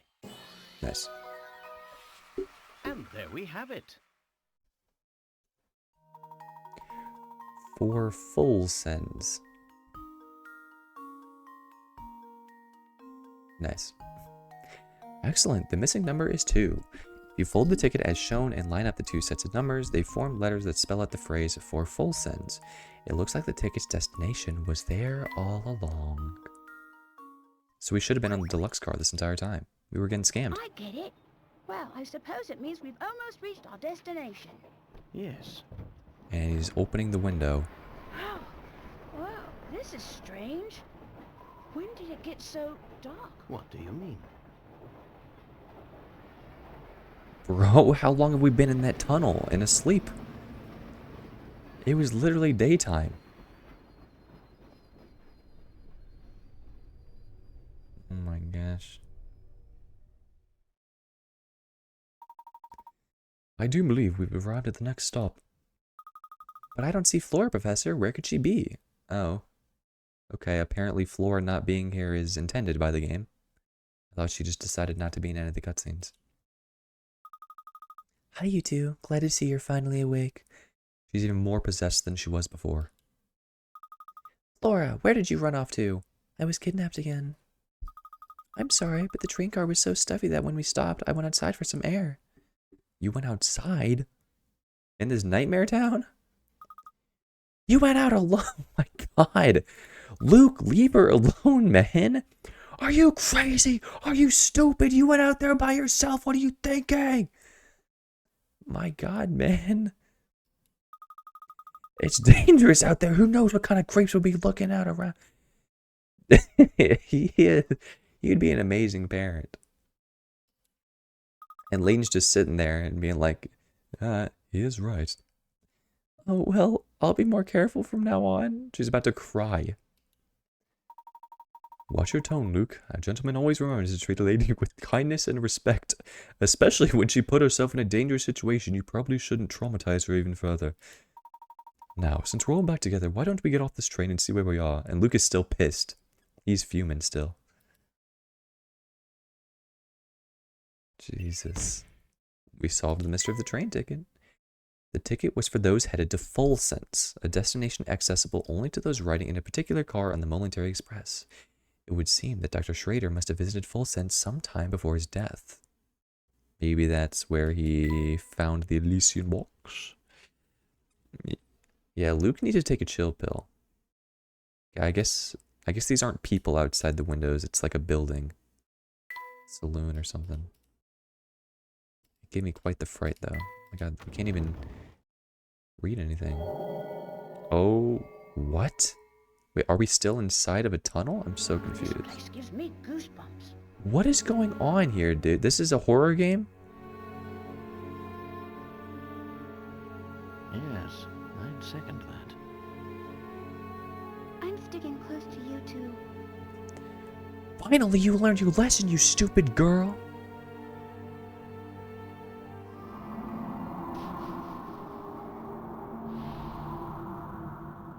I don't know what's happening.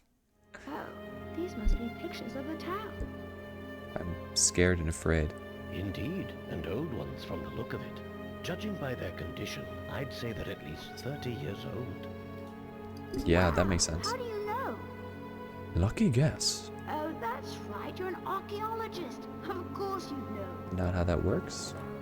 Now, Luke, don't tell me you actually forgot. Well, we'd best press on.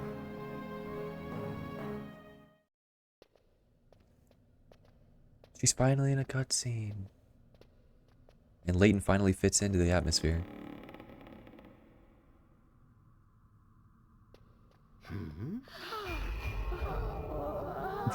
What is going on?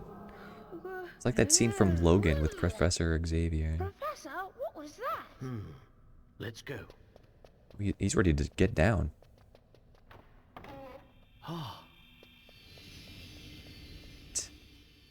They're in heaven. Oh my. There's the castle from the mystery. We just need to see the hexagon now. Oh, what's that? What is going on, man?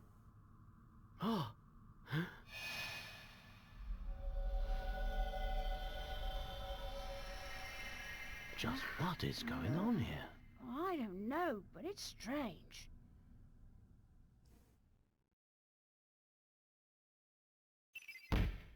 Full Sense Station.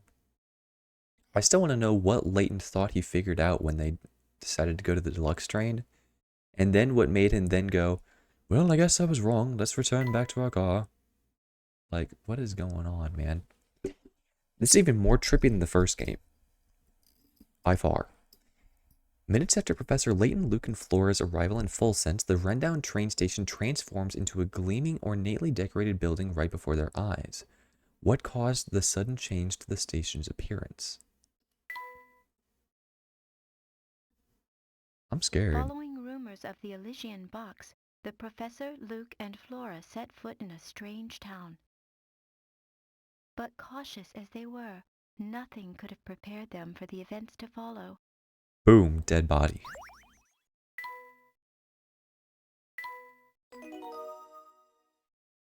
Where's everyone else? Phantom Town of Full Sense, Chapter 4. Alright, well, I'm kind of cruising through these chapters now, I guess. The prologue and Chapter 1 were so long. So this is the Phantom Town we heard about, huh?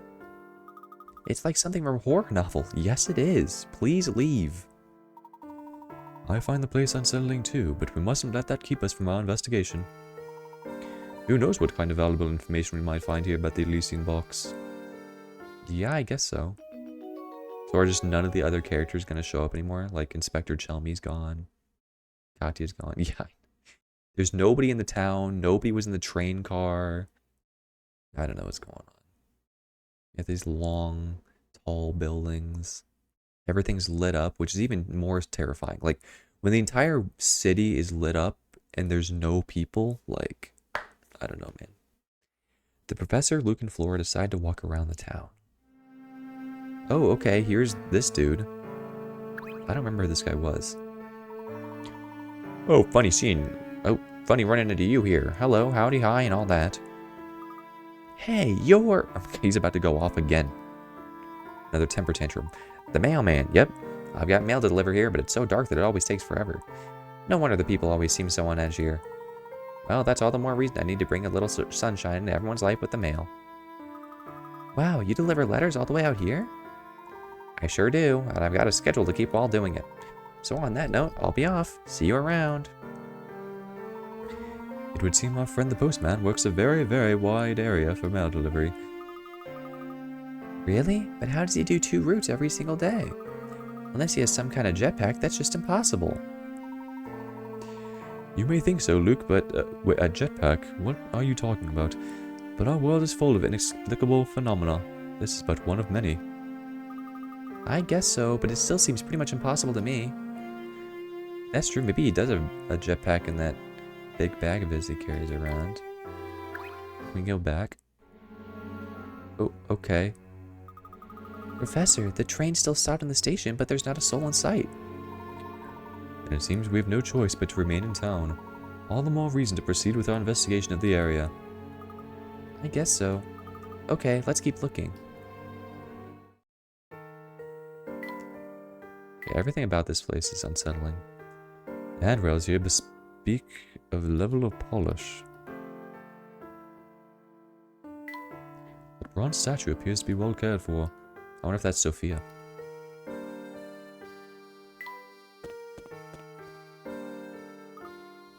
Oof. What? Are you alright there, Flora? You don't look well. It is a nice looking statue. I'm not sure. I just started feeling sick all of a sudden. You're as pale as a sheet. We'll find a place for you to rest straight away. I don't see any hotels around. If there were, you'd think there'd be a sign or something. You're talking about the music, aren't you? Despite the lack of advertising, I'd say one of those buildings over there is a hotel. I know, right? It's probably well cared for.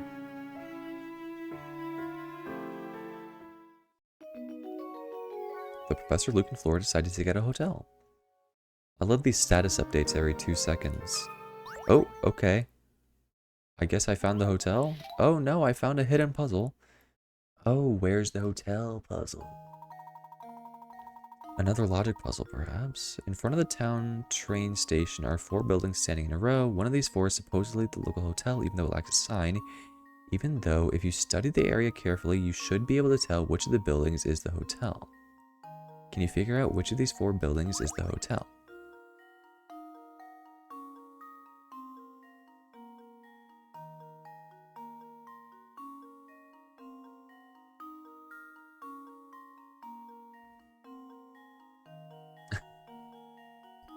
Potentially. So which is the best looking one? At first I thought maybe it would do, or it would be related to like the lights in the windows, like how many lights are on. I'm gonna guess it's not C because of reasons. D, yeah, I was kind of thinking that too.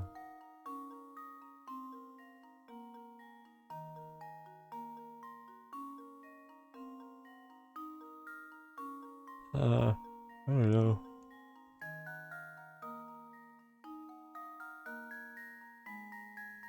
If you studied the area carefully, you should be able to tell Which of these buildings is the hotel? I'm studying as hard as I can. It's not really obvious to me. Well, I don't know, because I think for D, maybe the reason why it wouldn't be is because like one of these lights on the the bottom floor is off. I know, right? It might be A because of that. But then there's like this big light at the top.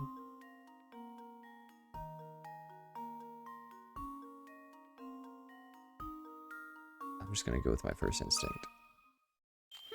Let's see if this works. Okay. Looks like I bought Study you the that one. area carefully.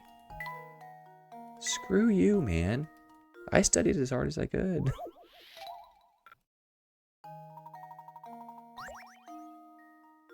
Yeah, I'm just gonna guess A. Screw it. Alright.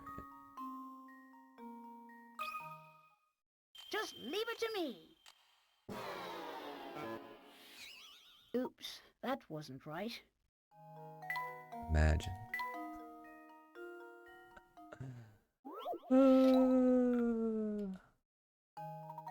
Okay.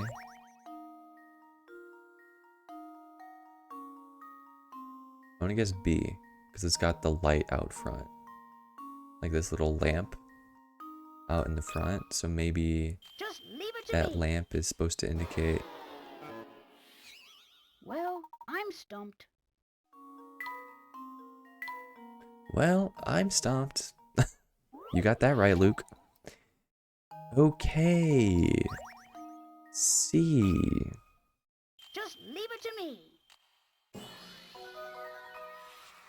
Layton's apprentice Yeah, strikes again. I don't know.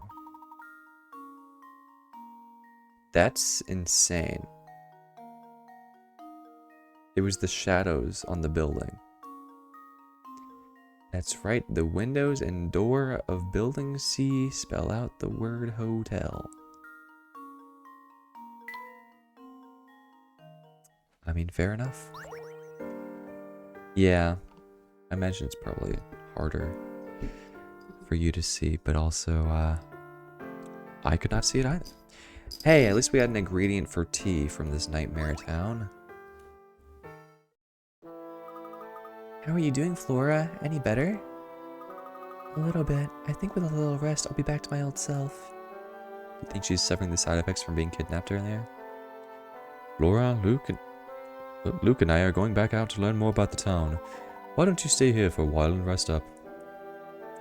Yeah, it's not a bad looking hotel by any means. They got a 1-bedroom for 3 people. Or 1 bed, rather. Also, they're leaving her here by herself? What if she's like poisoned and she's gonna die? Yes, take it easy for a while, Flora. We'll be back before long. Thanks, Luke. Be careful out there. You too, Professor. Do you think Flora's going to be alright? I wouldn't fret too much, Luke. She may just be exhausted from our long journey. I think our best course of action now is to gather what information we can and hurry back to the hotel. Yeah, I know, right? Yeah, but that's because she went outside. You know, she's like inside a building, then it's fine.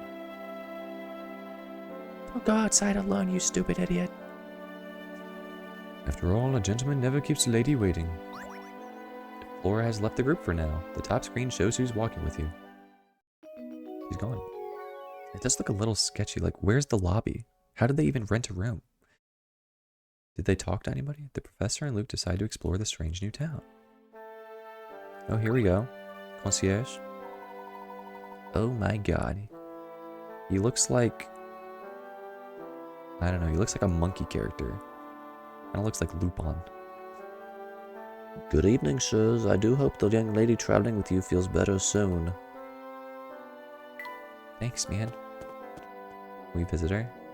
Oh, there she is. I'll be here resting. You two be careful out there.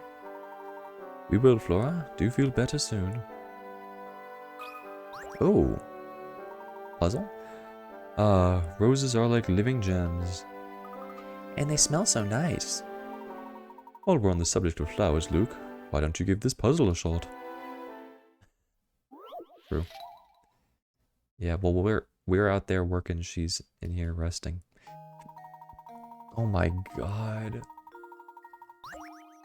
It's this one again? Okay, this one you just gotta keep guessing until you get it right. Okay, that was not correct. Is there like an actual way to solve this, or do I just have to guess?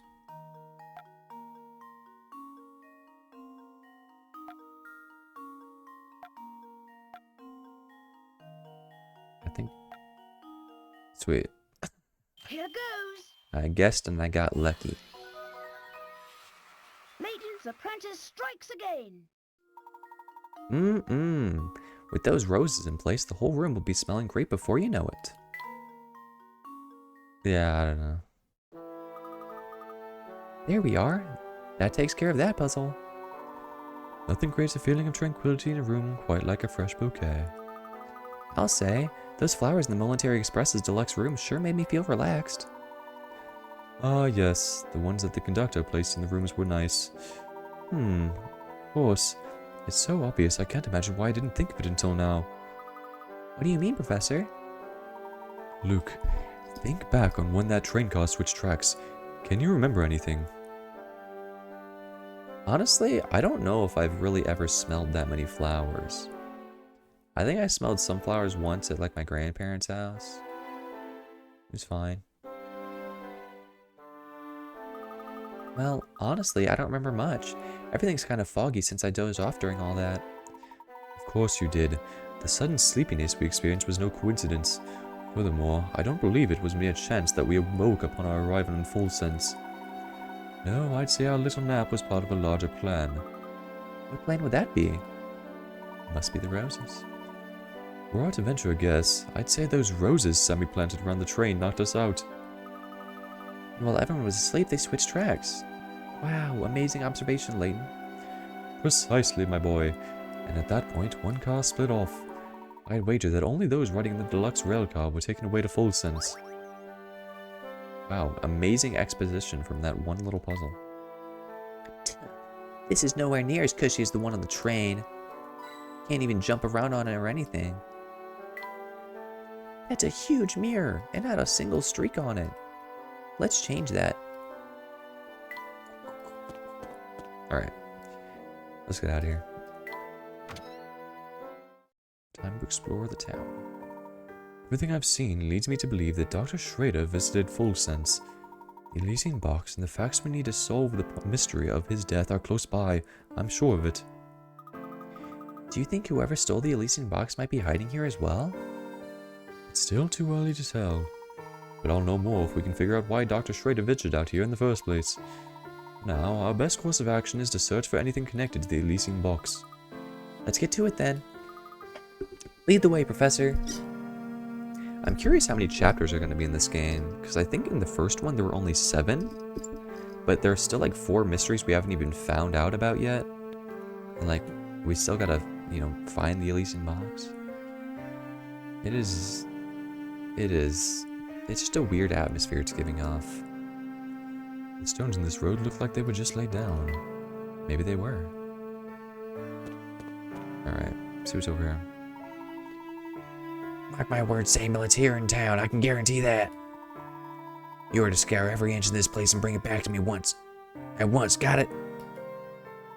Oh, come on, Uncle. Do you really think it's everything people say it is? I don't know. Kind of sounds like a lot of baloney to me. My hair's playing tricks on me. I could have sworn you just told me that my information was wrong. You're in no position to be lecturing me on the subject. Now get out there and start looking.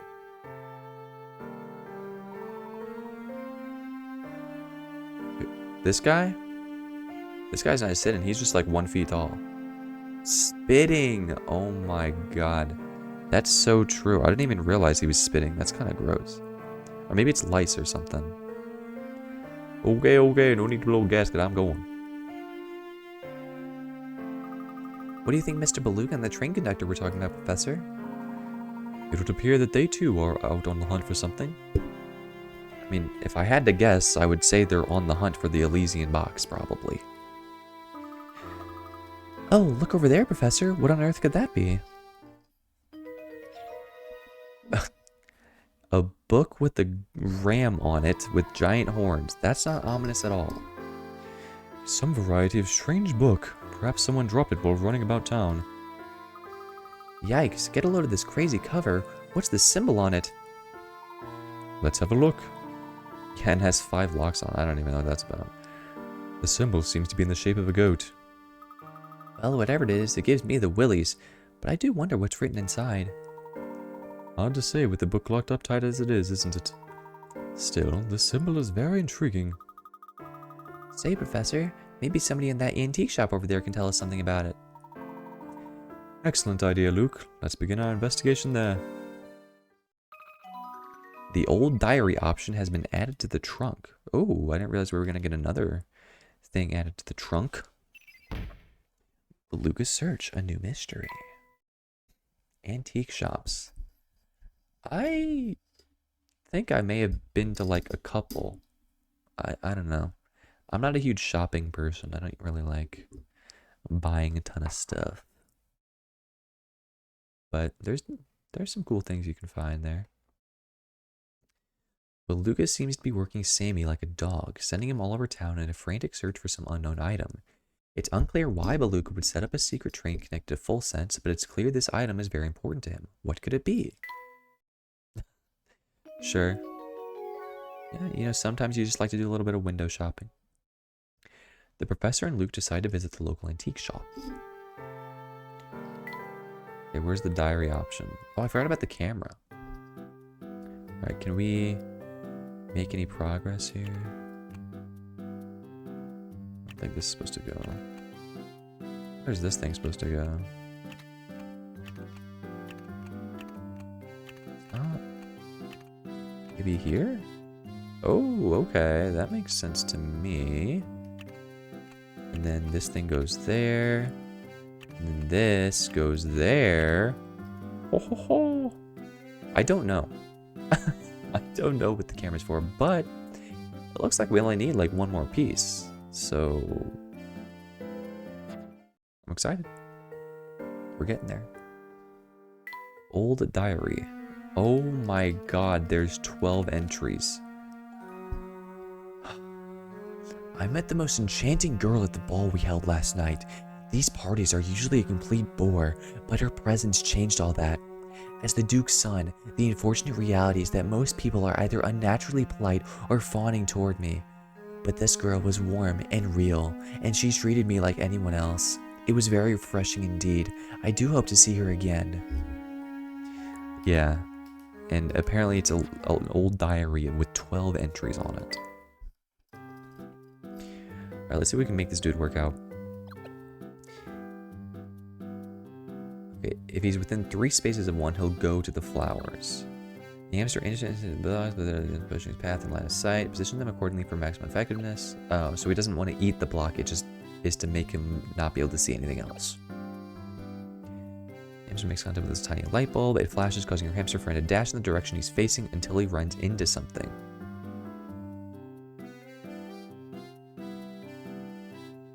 What? I think I'm gonna need to see this in progress to understand how it works.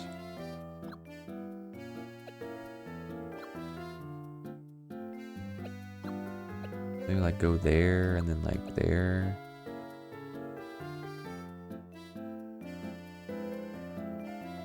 I don't freaking know.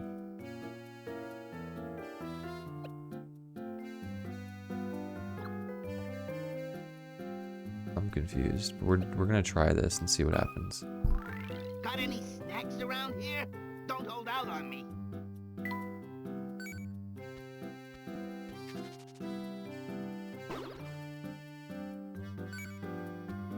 A light bulb.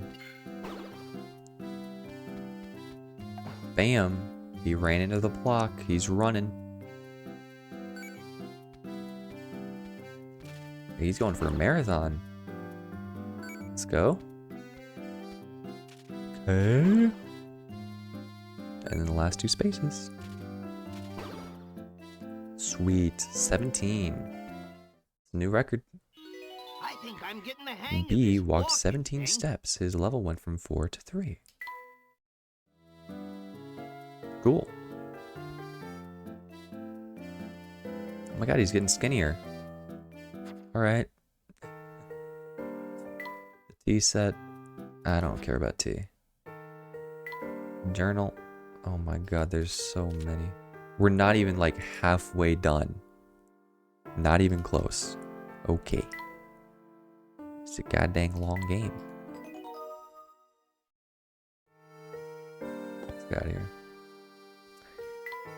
Street vendors are so cool. Where's the vendor? What's the journal for? The journal is just like a recap of events that have happened. So it's like a reading simulator. So since we were on page 4 of 10, I assume that we're like only halfway through, or not even halfway through, because we're not even done with page 4. So yeah, it's gonna be a while. Oh, okay. Inspector Chelmey's here, apparently. Inspector Chelmey, where did you come from? Took the words right out of my mouth, laddie. Wasn't expecting to see you two in a place like this. After some fieldwork on Dropstone, I was able to deduce that this town and the Elysian box are linked. Dr. Schrader had stockpiled quite the stack of research on the Elysian box. The criminal I'm in pursuit of, more likely than not, killed the doctor to get his hands on the box. So instead of chasing the man, I decided to chase the box. When I find it, I'll find the culprit. It's very smart of you to chase the box. Wow, that's a solid bit of reasoning there. I didn't expect that from the inspector. Luke is savage, beyond compare. Yeah? Did you say something, lad? No sir, not a word.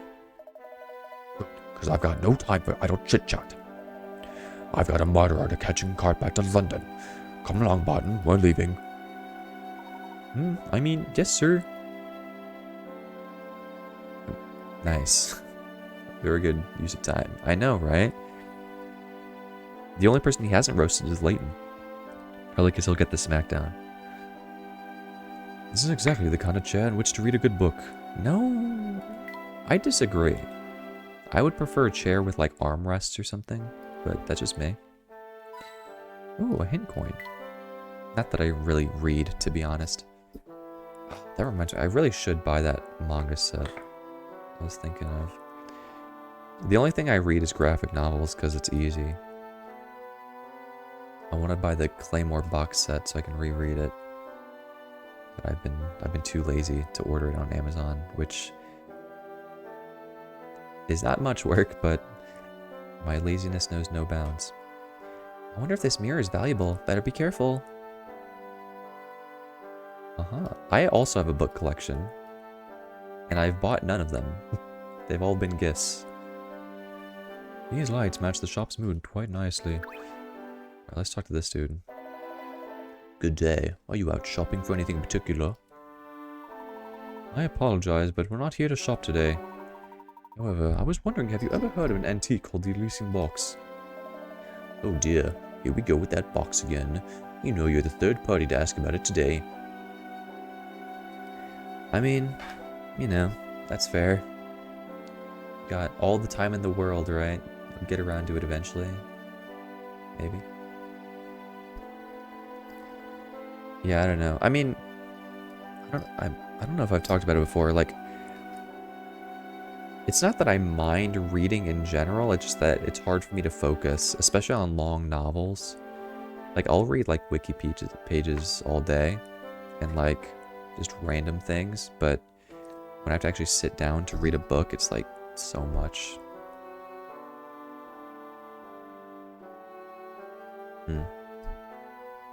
All right.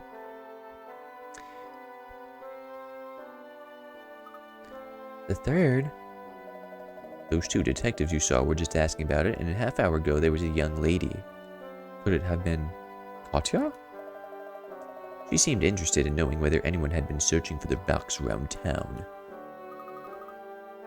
Can you describe the young lady? Oh, she was quite the beauty. She wasn't a local, but she had a face that just seemed familiar. And the officers, well, they said they were here on an official police investigation. I'll tell you what, I've told everyone today. I wish I could help, but this box you're after is news to me. One of my visitors, I forget who, mentioned something about the box having quite a history behind it. If the thing was ever in full sense, it might be worth checking at the Herzen Museum. I think Herz is art in German. So Herzen Museum is just art museum. Where might we find this museum? Just look for the big building in the middle of town ways to the north. The museum houses a wealth of documents celebrating the history of our town. This is all extremely useful. Thank you for this suggestion. We'll be sure to pay the museum a visit. Oh, before you run off, would you mind if I took a look at that book you've got there?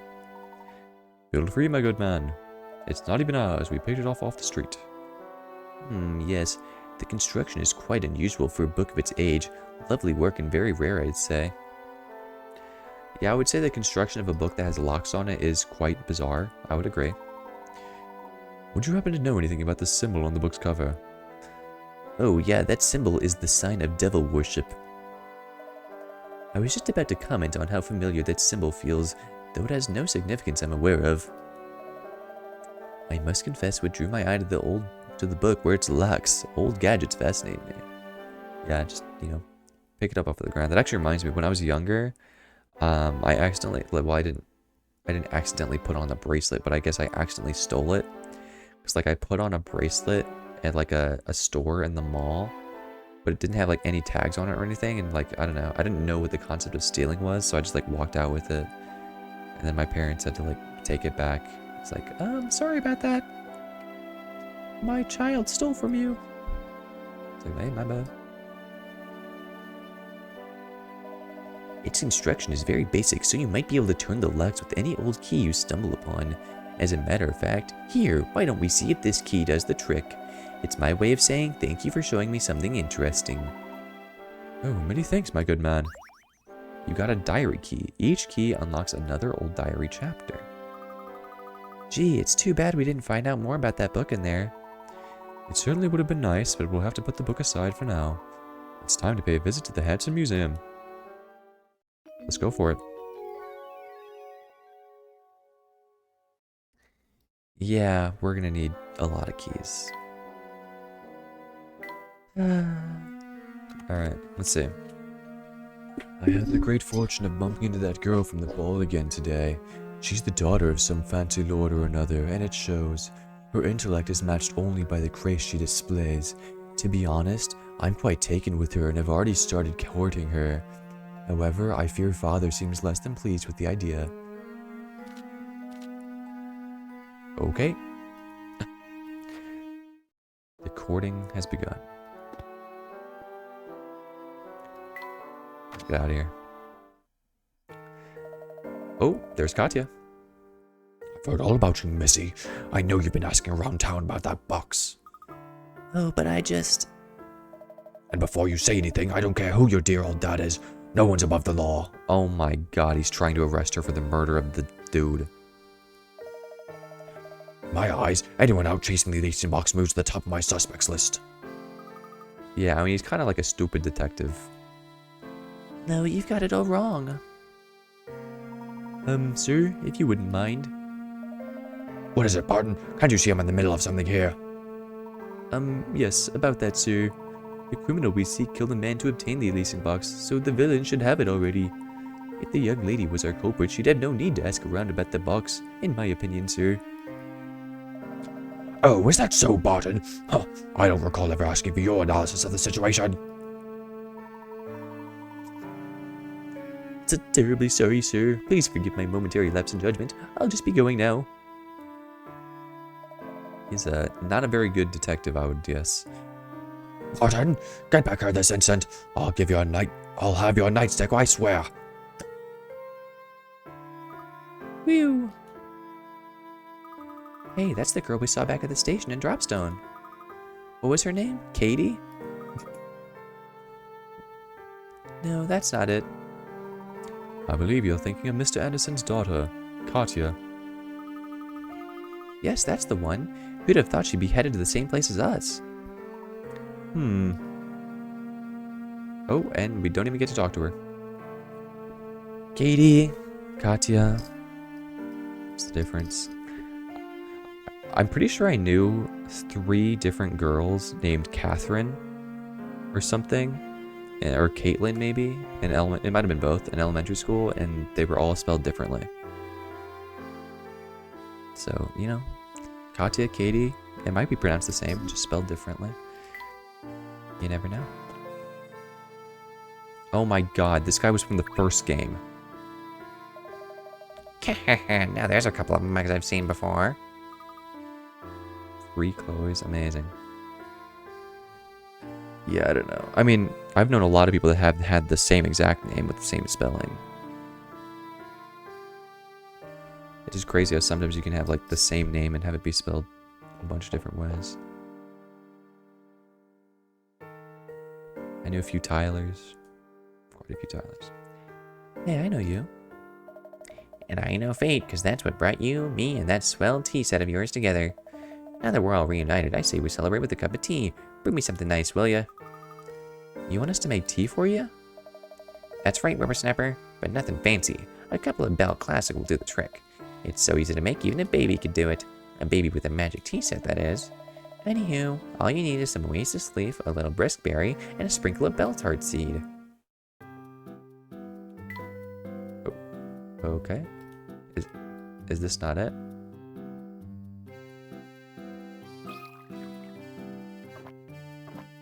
He just wanted the most basic of basic teas. Fantabulous! A smile spread. Oh, I thought that was him talking. Fantabulous! A smile spreads across Stachenskarfen's face. He seems restored and cheerful. What's this guy doing here? He was literally in the first game. I thought he was a robot. Not a bad cup of tea you make, shorty. Of course, you wouldn't have pulled it off without my expert direction, so don't get cocky. You know, this town is filled with thirsty folks. Isn't every town nowadays? You got the tea set, so the way I see it, it's your responsibility to help people. If you manage to help everyone out with the tea break, good things will happen. This I promise. Gosh, Professor, what do you think? How much good can we really do with 1 cup of tea? Oh, a fair bit, Luke. A gentleman never underestimates the power of a cup of hot tea. Well, when you put it like that, I suppose it couldn't hurt to spread the wealth. Okay, and he's gone. I guess we're just supposed to give people tea. Say, you guys are from out of town, am I right? We sure are. How'd you figure that out? Because I am too. Plus, I've got a trick for figuring out who's native and who's not. Wow, that sounds handy. Can you teach me how to do it too? Sure, I guess. But not for free. Tell you what, I've been feeling kinda down lately. If you can make me go her again, I'll show you how I do it. Well, I imagine we might be able to whip up a cup of tea that provides something of a mood boost. Gee, that sounds delicious. I haven't had tea in a real long time, yeah. What? I want something that'll lift me out of this funk I'm in. Okay. Let's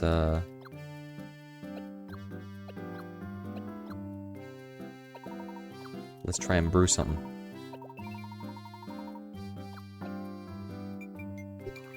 Alright, let's see what they have to comment on. Oh, this won't do it all. Unfortunately, you failed to make anything worth drinking. Ugh, this tea is making me sad. 1 sip was enough to make me want to cry. Bro, what did I do, man? I don't think I've ever come out of a tea time wearing anything but a smile. Until now. My god, man, all I did was put some herbs in there. Believe me, Professor, you're not the only one frowning. I'm sorry. I don't have an ingredients list or a recipe. I just have to try my best. Oh, shoot. Like, there is literally so many freaking combinations.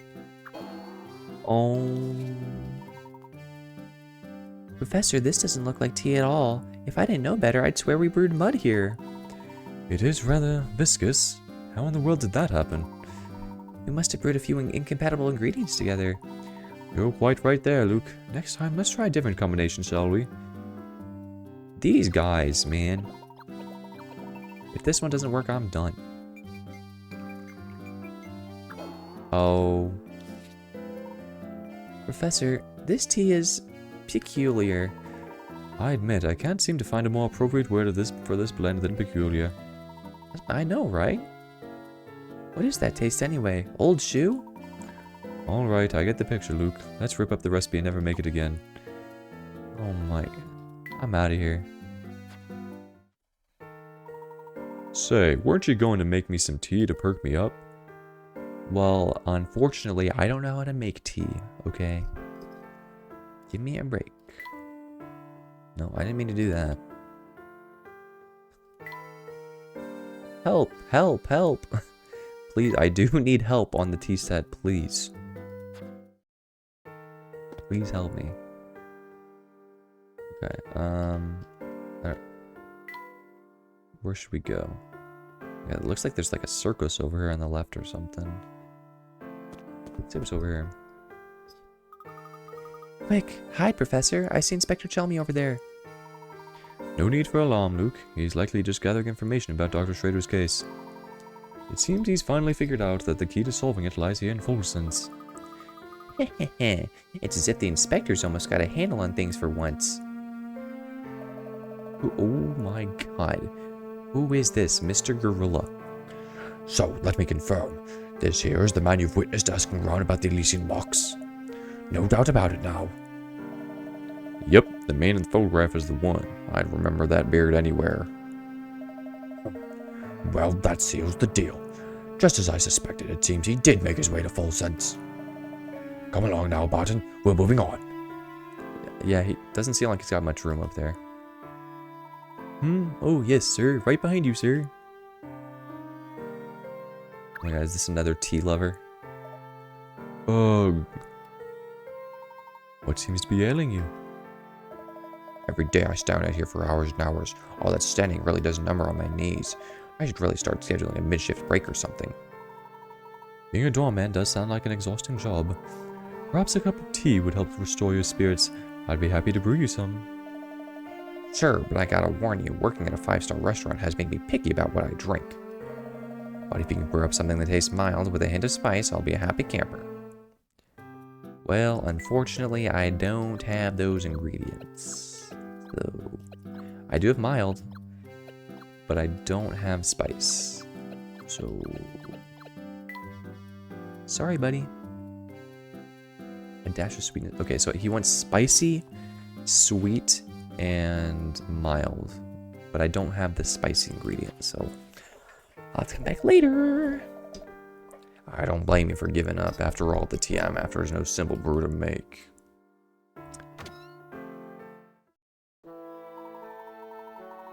Exactly, yeah. If you're gonna be picky, then you're not gonna get anything, okay? Be happy with what you get. Take a look at these photos of the town, Luke. Whoever took them clearly has a fine eye for detail. But if you look closely, you can see that the pictures are chronologically out of order. Do you think you can figure out where each picture belongs? A puzzle. Finally a puzzle!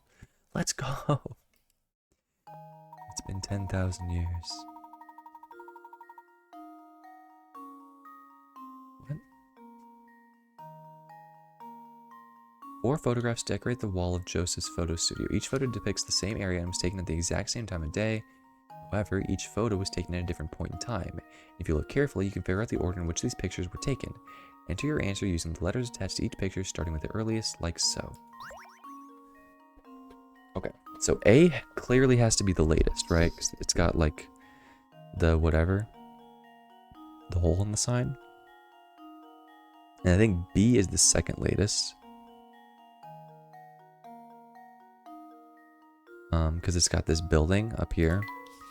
I guess I can circle it. The hole. Oh wait, that's not a hole. That's the letter, or the light went out or something, it looks like. I just realized. Okay. So the building. So this is... No, this is 3 because of the building. This is 4 because of this. Now we gotta spot the difference between these two. Aha, the light. Wait. The light wasn't here.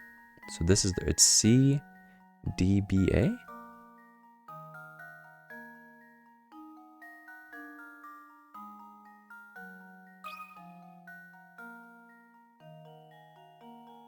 This is terrible. P, come on.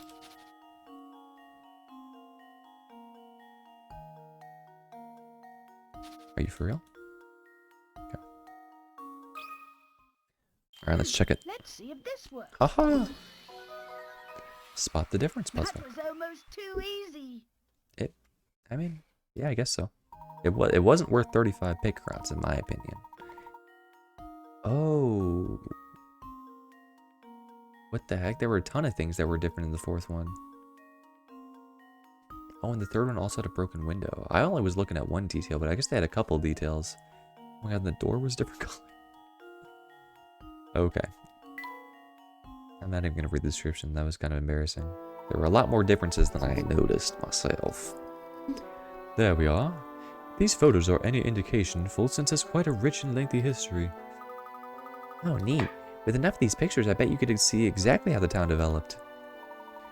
You bring up an interesting point, Luke. But if these photos are that old, why do they look so new? Now that you mention it, I suppose they do look new. You know that because you're an archaeologist. Normally with shots this old, the image is a bit more deteriorated. I wonder what method this studio uses to keep these photos so immaculate. I almost forgot that we're like inside of a mountain in like a dark tunnel, and we got off like a ghost train to get here. Also, could this be it? The last part? Is this not? Is this not it? What?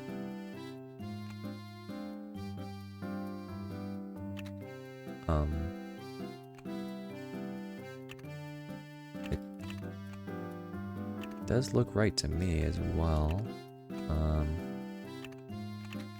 don't know. The only thing I could see here. Oh, aha! I've mixed these two up, I bet. That's supposed to be there, and this is supposed to be here. Aha! They have the same shape, but they are different. You repair the camera, now you can take photos. Of course, we get the final camera piece at the photo studio. Use the camera to find hidden puzzles all over the place.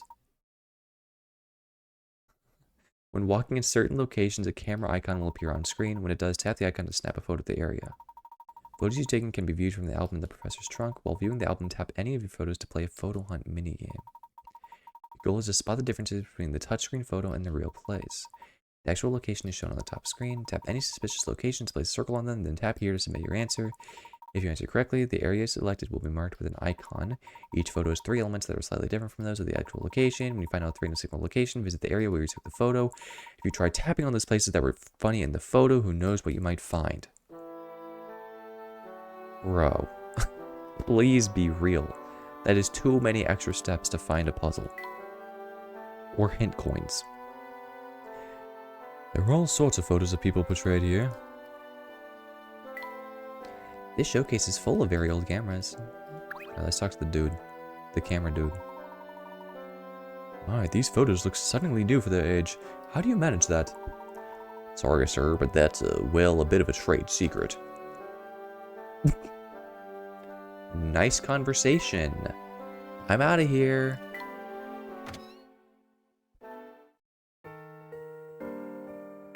Alright, let's go up here. Oh, we're really going somewhere. Is this a dog? What is this?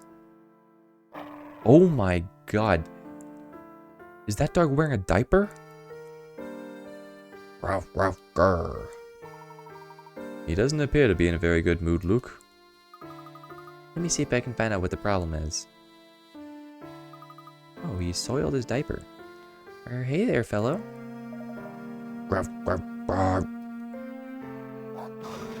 Yow! Good heavens, Luke, are you hurt? You don't think he's in the mood for conversation right now? Indeed. Let's find another way through town. Passing through here is rather difficult right now. Well, Luke is sometimes good with animals, and sometimes he's not.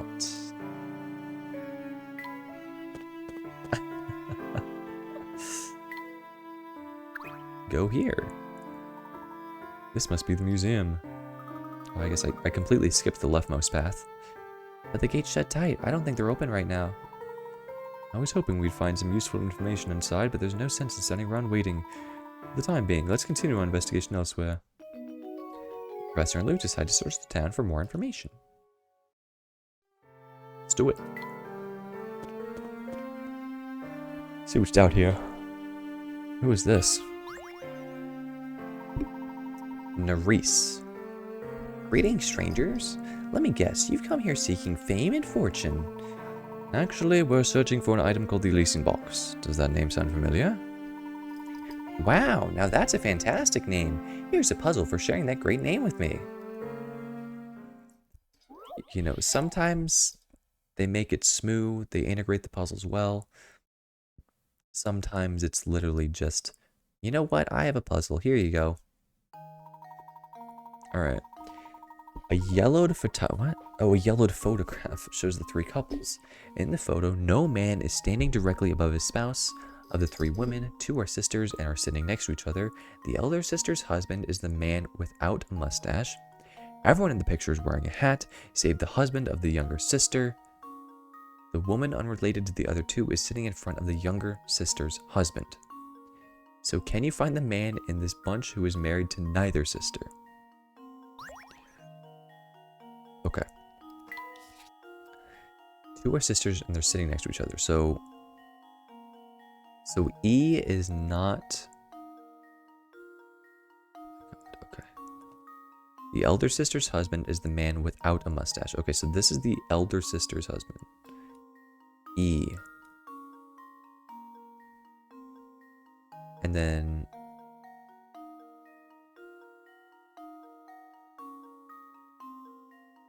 Everyone in the picture is wearing a hat, save the husband of the younger sister. This is the husband of the younger sister, right? So then wouldn't this be the man who's married to neither sister? Do you even need the other clues?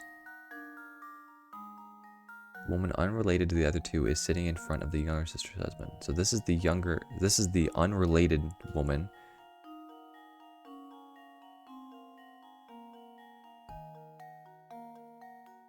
Yeah, this is a waste of time. B. And now to test my theory. Nice. Ha! Wonderful.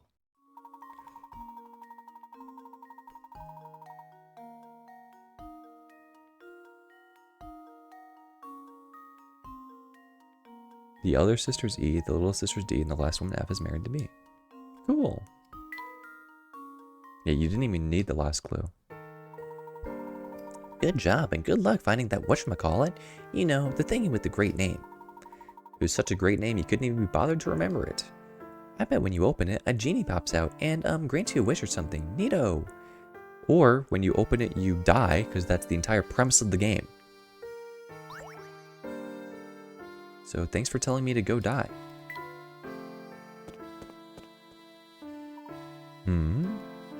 Yeah, what is this place? What's going on here? Oh, Mr. Beluga, it's been ages. I do hope you found what you were looking for. I wish. I told Samuel to track it down, but the boy is about as useful as a broken pocket watch. Oh, don't fret like that. It leaves wrinkles in that distinguished brow of yours. Tee-hee. I just now realized he has a unibrow. What do you say, Mr. B? Would you like to come inside and unwind for a bit? What's the rating on this game? This is the second time I've asked that this stream, the third time I've wondered it. Professor, do you see that? Mr. Beluga just went to that cabaret. Luke, I don't think you should be seeing this. Let's get out of here. Let's take a closer... Never mind. Luke, maybe we should go inside and investigate what's happening. Let's take a closer look, shall we? What was that? What did I just see her do? That is weird. Don't do that anymore. You're freaking me out. Oh my, hello there. Tall, dark, and handsome. Care to come in and catch the show tonight?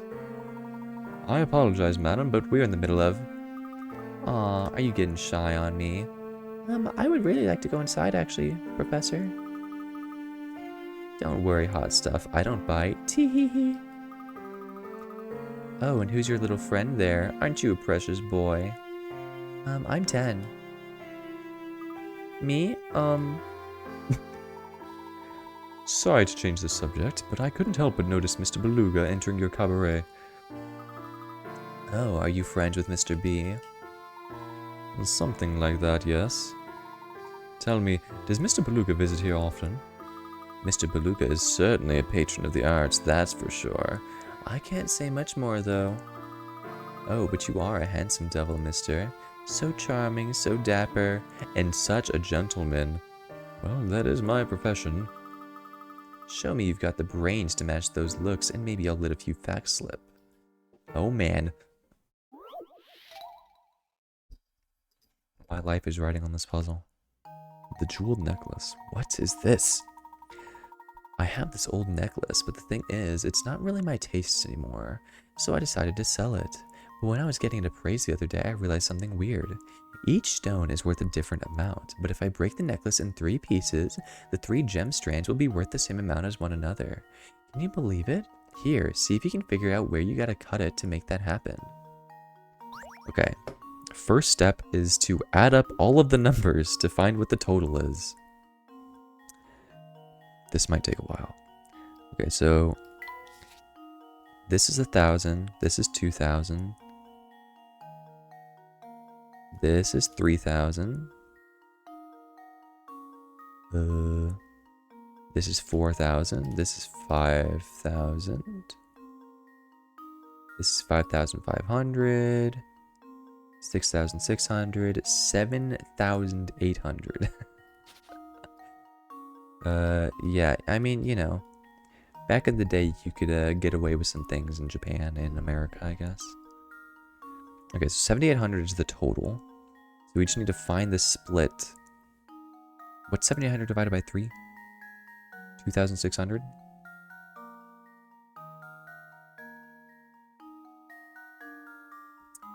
Okay, so 1,100.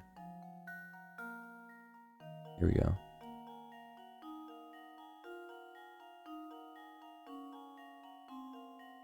Maybe? No, this doesn't look right.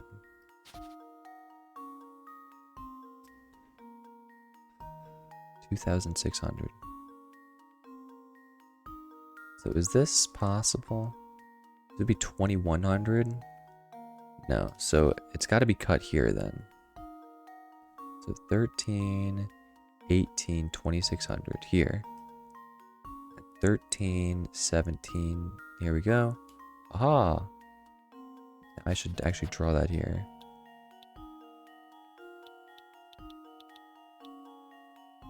What? I can't draw any more lines. Oh, I'm stupid. Why do they let you... Okay, whatever. And then, what was it? 13, 17, yeah. There you go. Amazing. And now to test my theory. You know, the Layton games can get a little bit raunchy sometimes. That's a main selling point of the franchise, I'm sure. That's right. Each strand of gems is worth 2,600. Pretty nice chunk of change. Handsome and smart. You're some catch, aren't you? Consider me smitten. About Mr. B, he's definitely here looking for something, but I can't say I know what. The search must be going badly because he's kind of a crybaby whenever I see him. Oh, kind of crabby whenever I see him now. That was my own mental autocorrect. Well, that was really useful information. What the heck? We literally already knew that he was looking for the Elysian box. We learned nothing. Oh my god, it's Granny Riddleton's. Oh, there's a camera! You've taken a photo of this location. Something about it seems a bit off. Okay. Let's find the difference. Granny R. Spot the difference.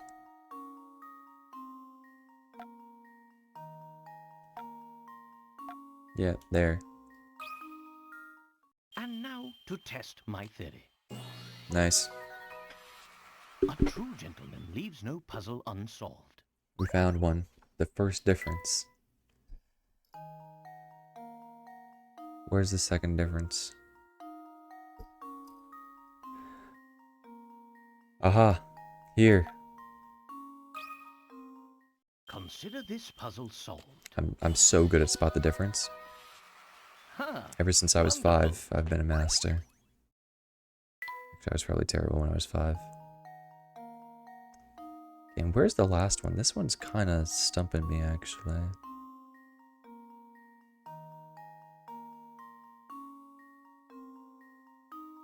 Aha! Very subtle. It's the branch. And now to test my theory. And now to test my theory. A true gentleman leaves no puzzle unsolved. Yeah. He found all the differences in this photo, and now there's a puzzle hidden somewhere here. Okay, let's find the hidden puzzle. Could it be? Here? Here? Here? It was there. I spy a hidden puzzle. Why was you so mad about that? Oh god, what is going on? We got like moles digging through some holes. And there's bugs everywhere? I hate bugs, dude. Oh my god, okay, that's gross. On the edge of a forest lives a particularly messy mole. His burrow is so clogged with trash that eventually he has to tidy up. However, being lazy, he decides to clean his place while doing the least work possible. In order to pick up all the trash in his burrow without passing through any one tunnel twice, which of the holes A through G should the mole start cleaning from? While moving through any tunnel twice is forbidden, he can pass through any junction between tunnels as often as he wants.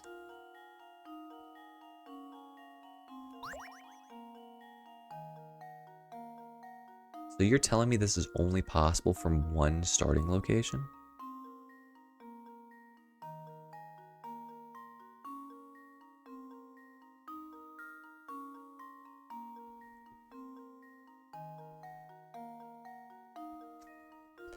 That's that is a proper solution, isn't it?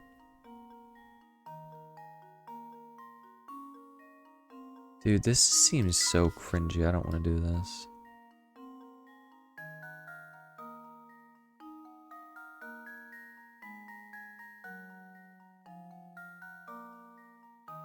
Nope, this is not possible.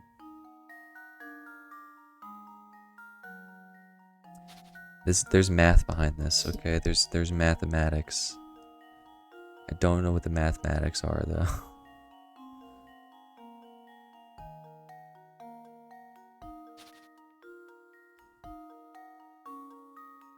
It's like you've got to start and end at one of these places, right? So it has to be some place.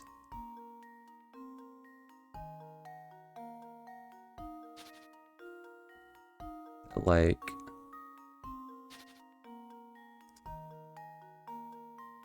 oh my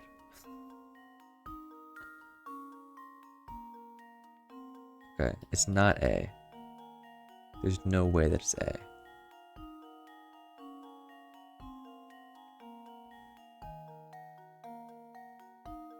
Is it D? I don't think it's D. It's like, my biggest thing right here is that this tunnel goes from like here to here. Right? So like, I think you'd have to make your way back to D somehow. Oops.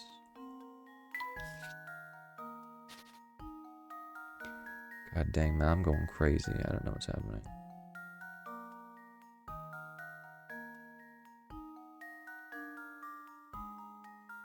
No, this is wrong.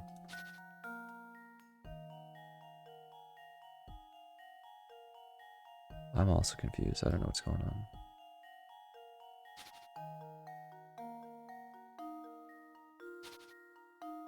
Okay, let's go like this, and then like this, and then like this.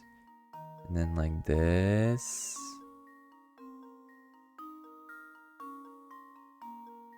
Nope, that's wrong.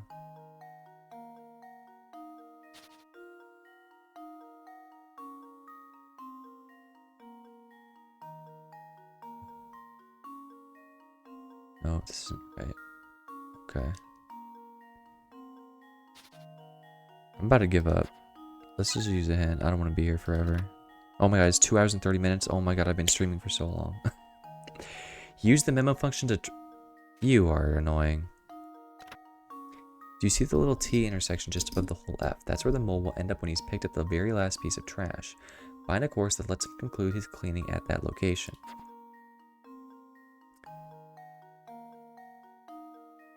T. You're talking about this? Bro, I already knew that. Okay. I'm getting peeved. I'm desperate. So I'm gonna use my last coin. Search for a hole that leads to an odd number of separate routes. I forgot about that. I forgot that there's like a math thing about that. So let's see. Should I try and trace it? Let's see if I can find the answer.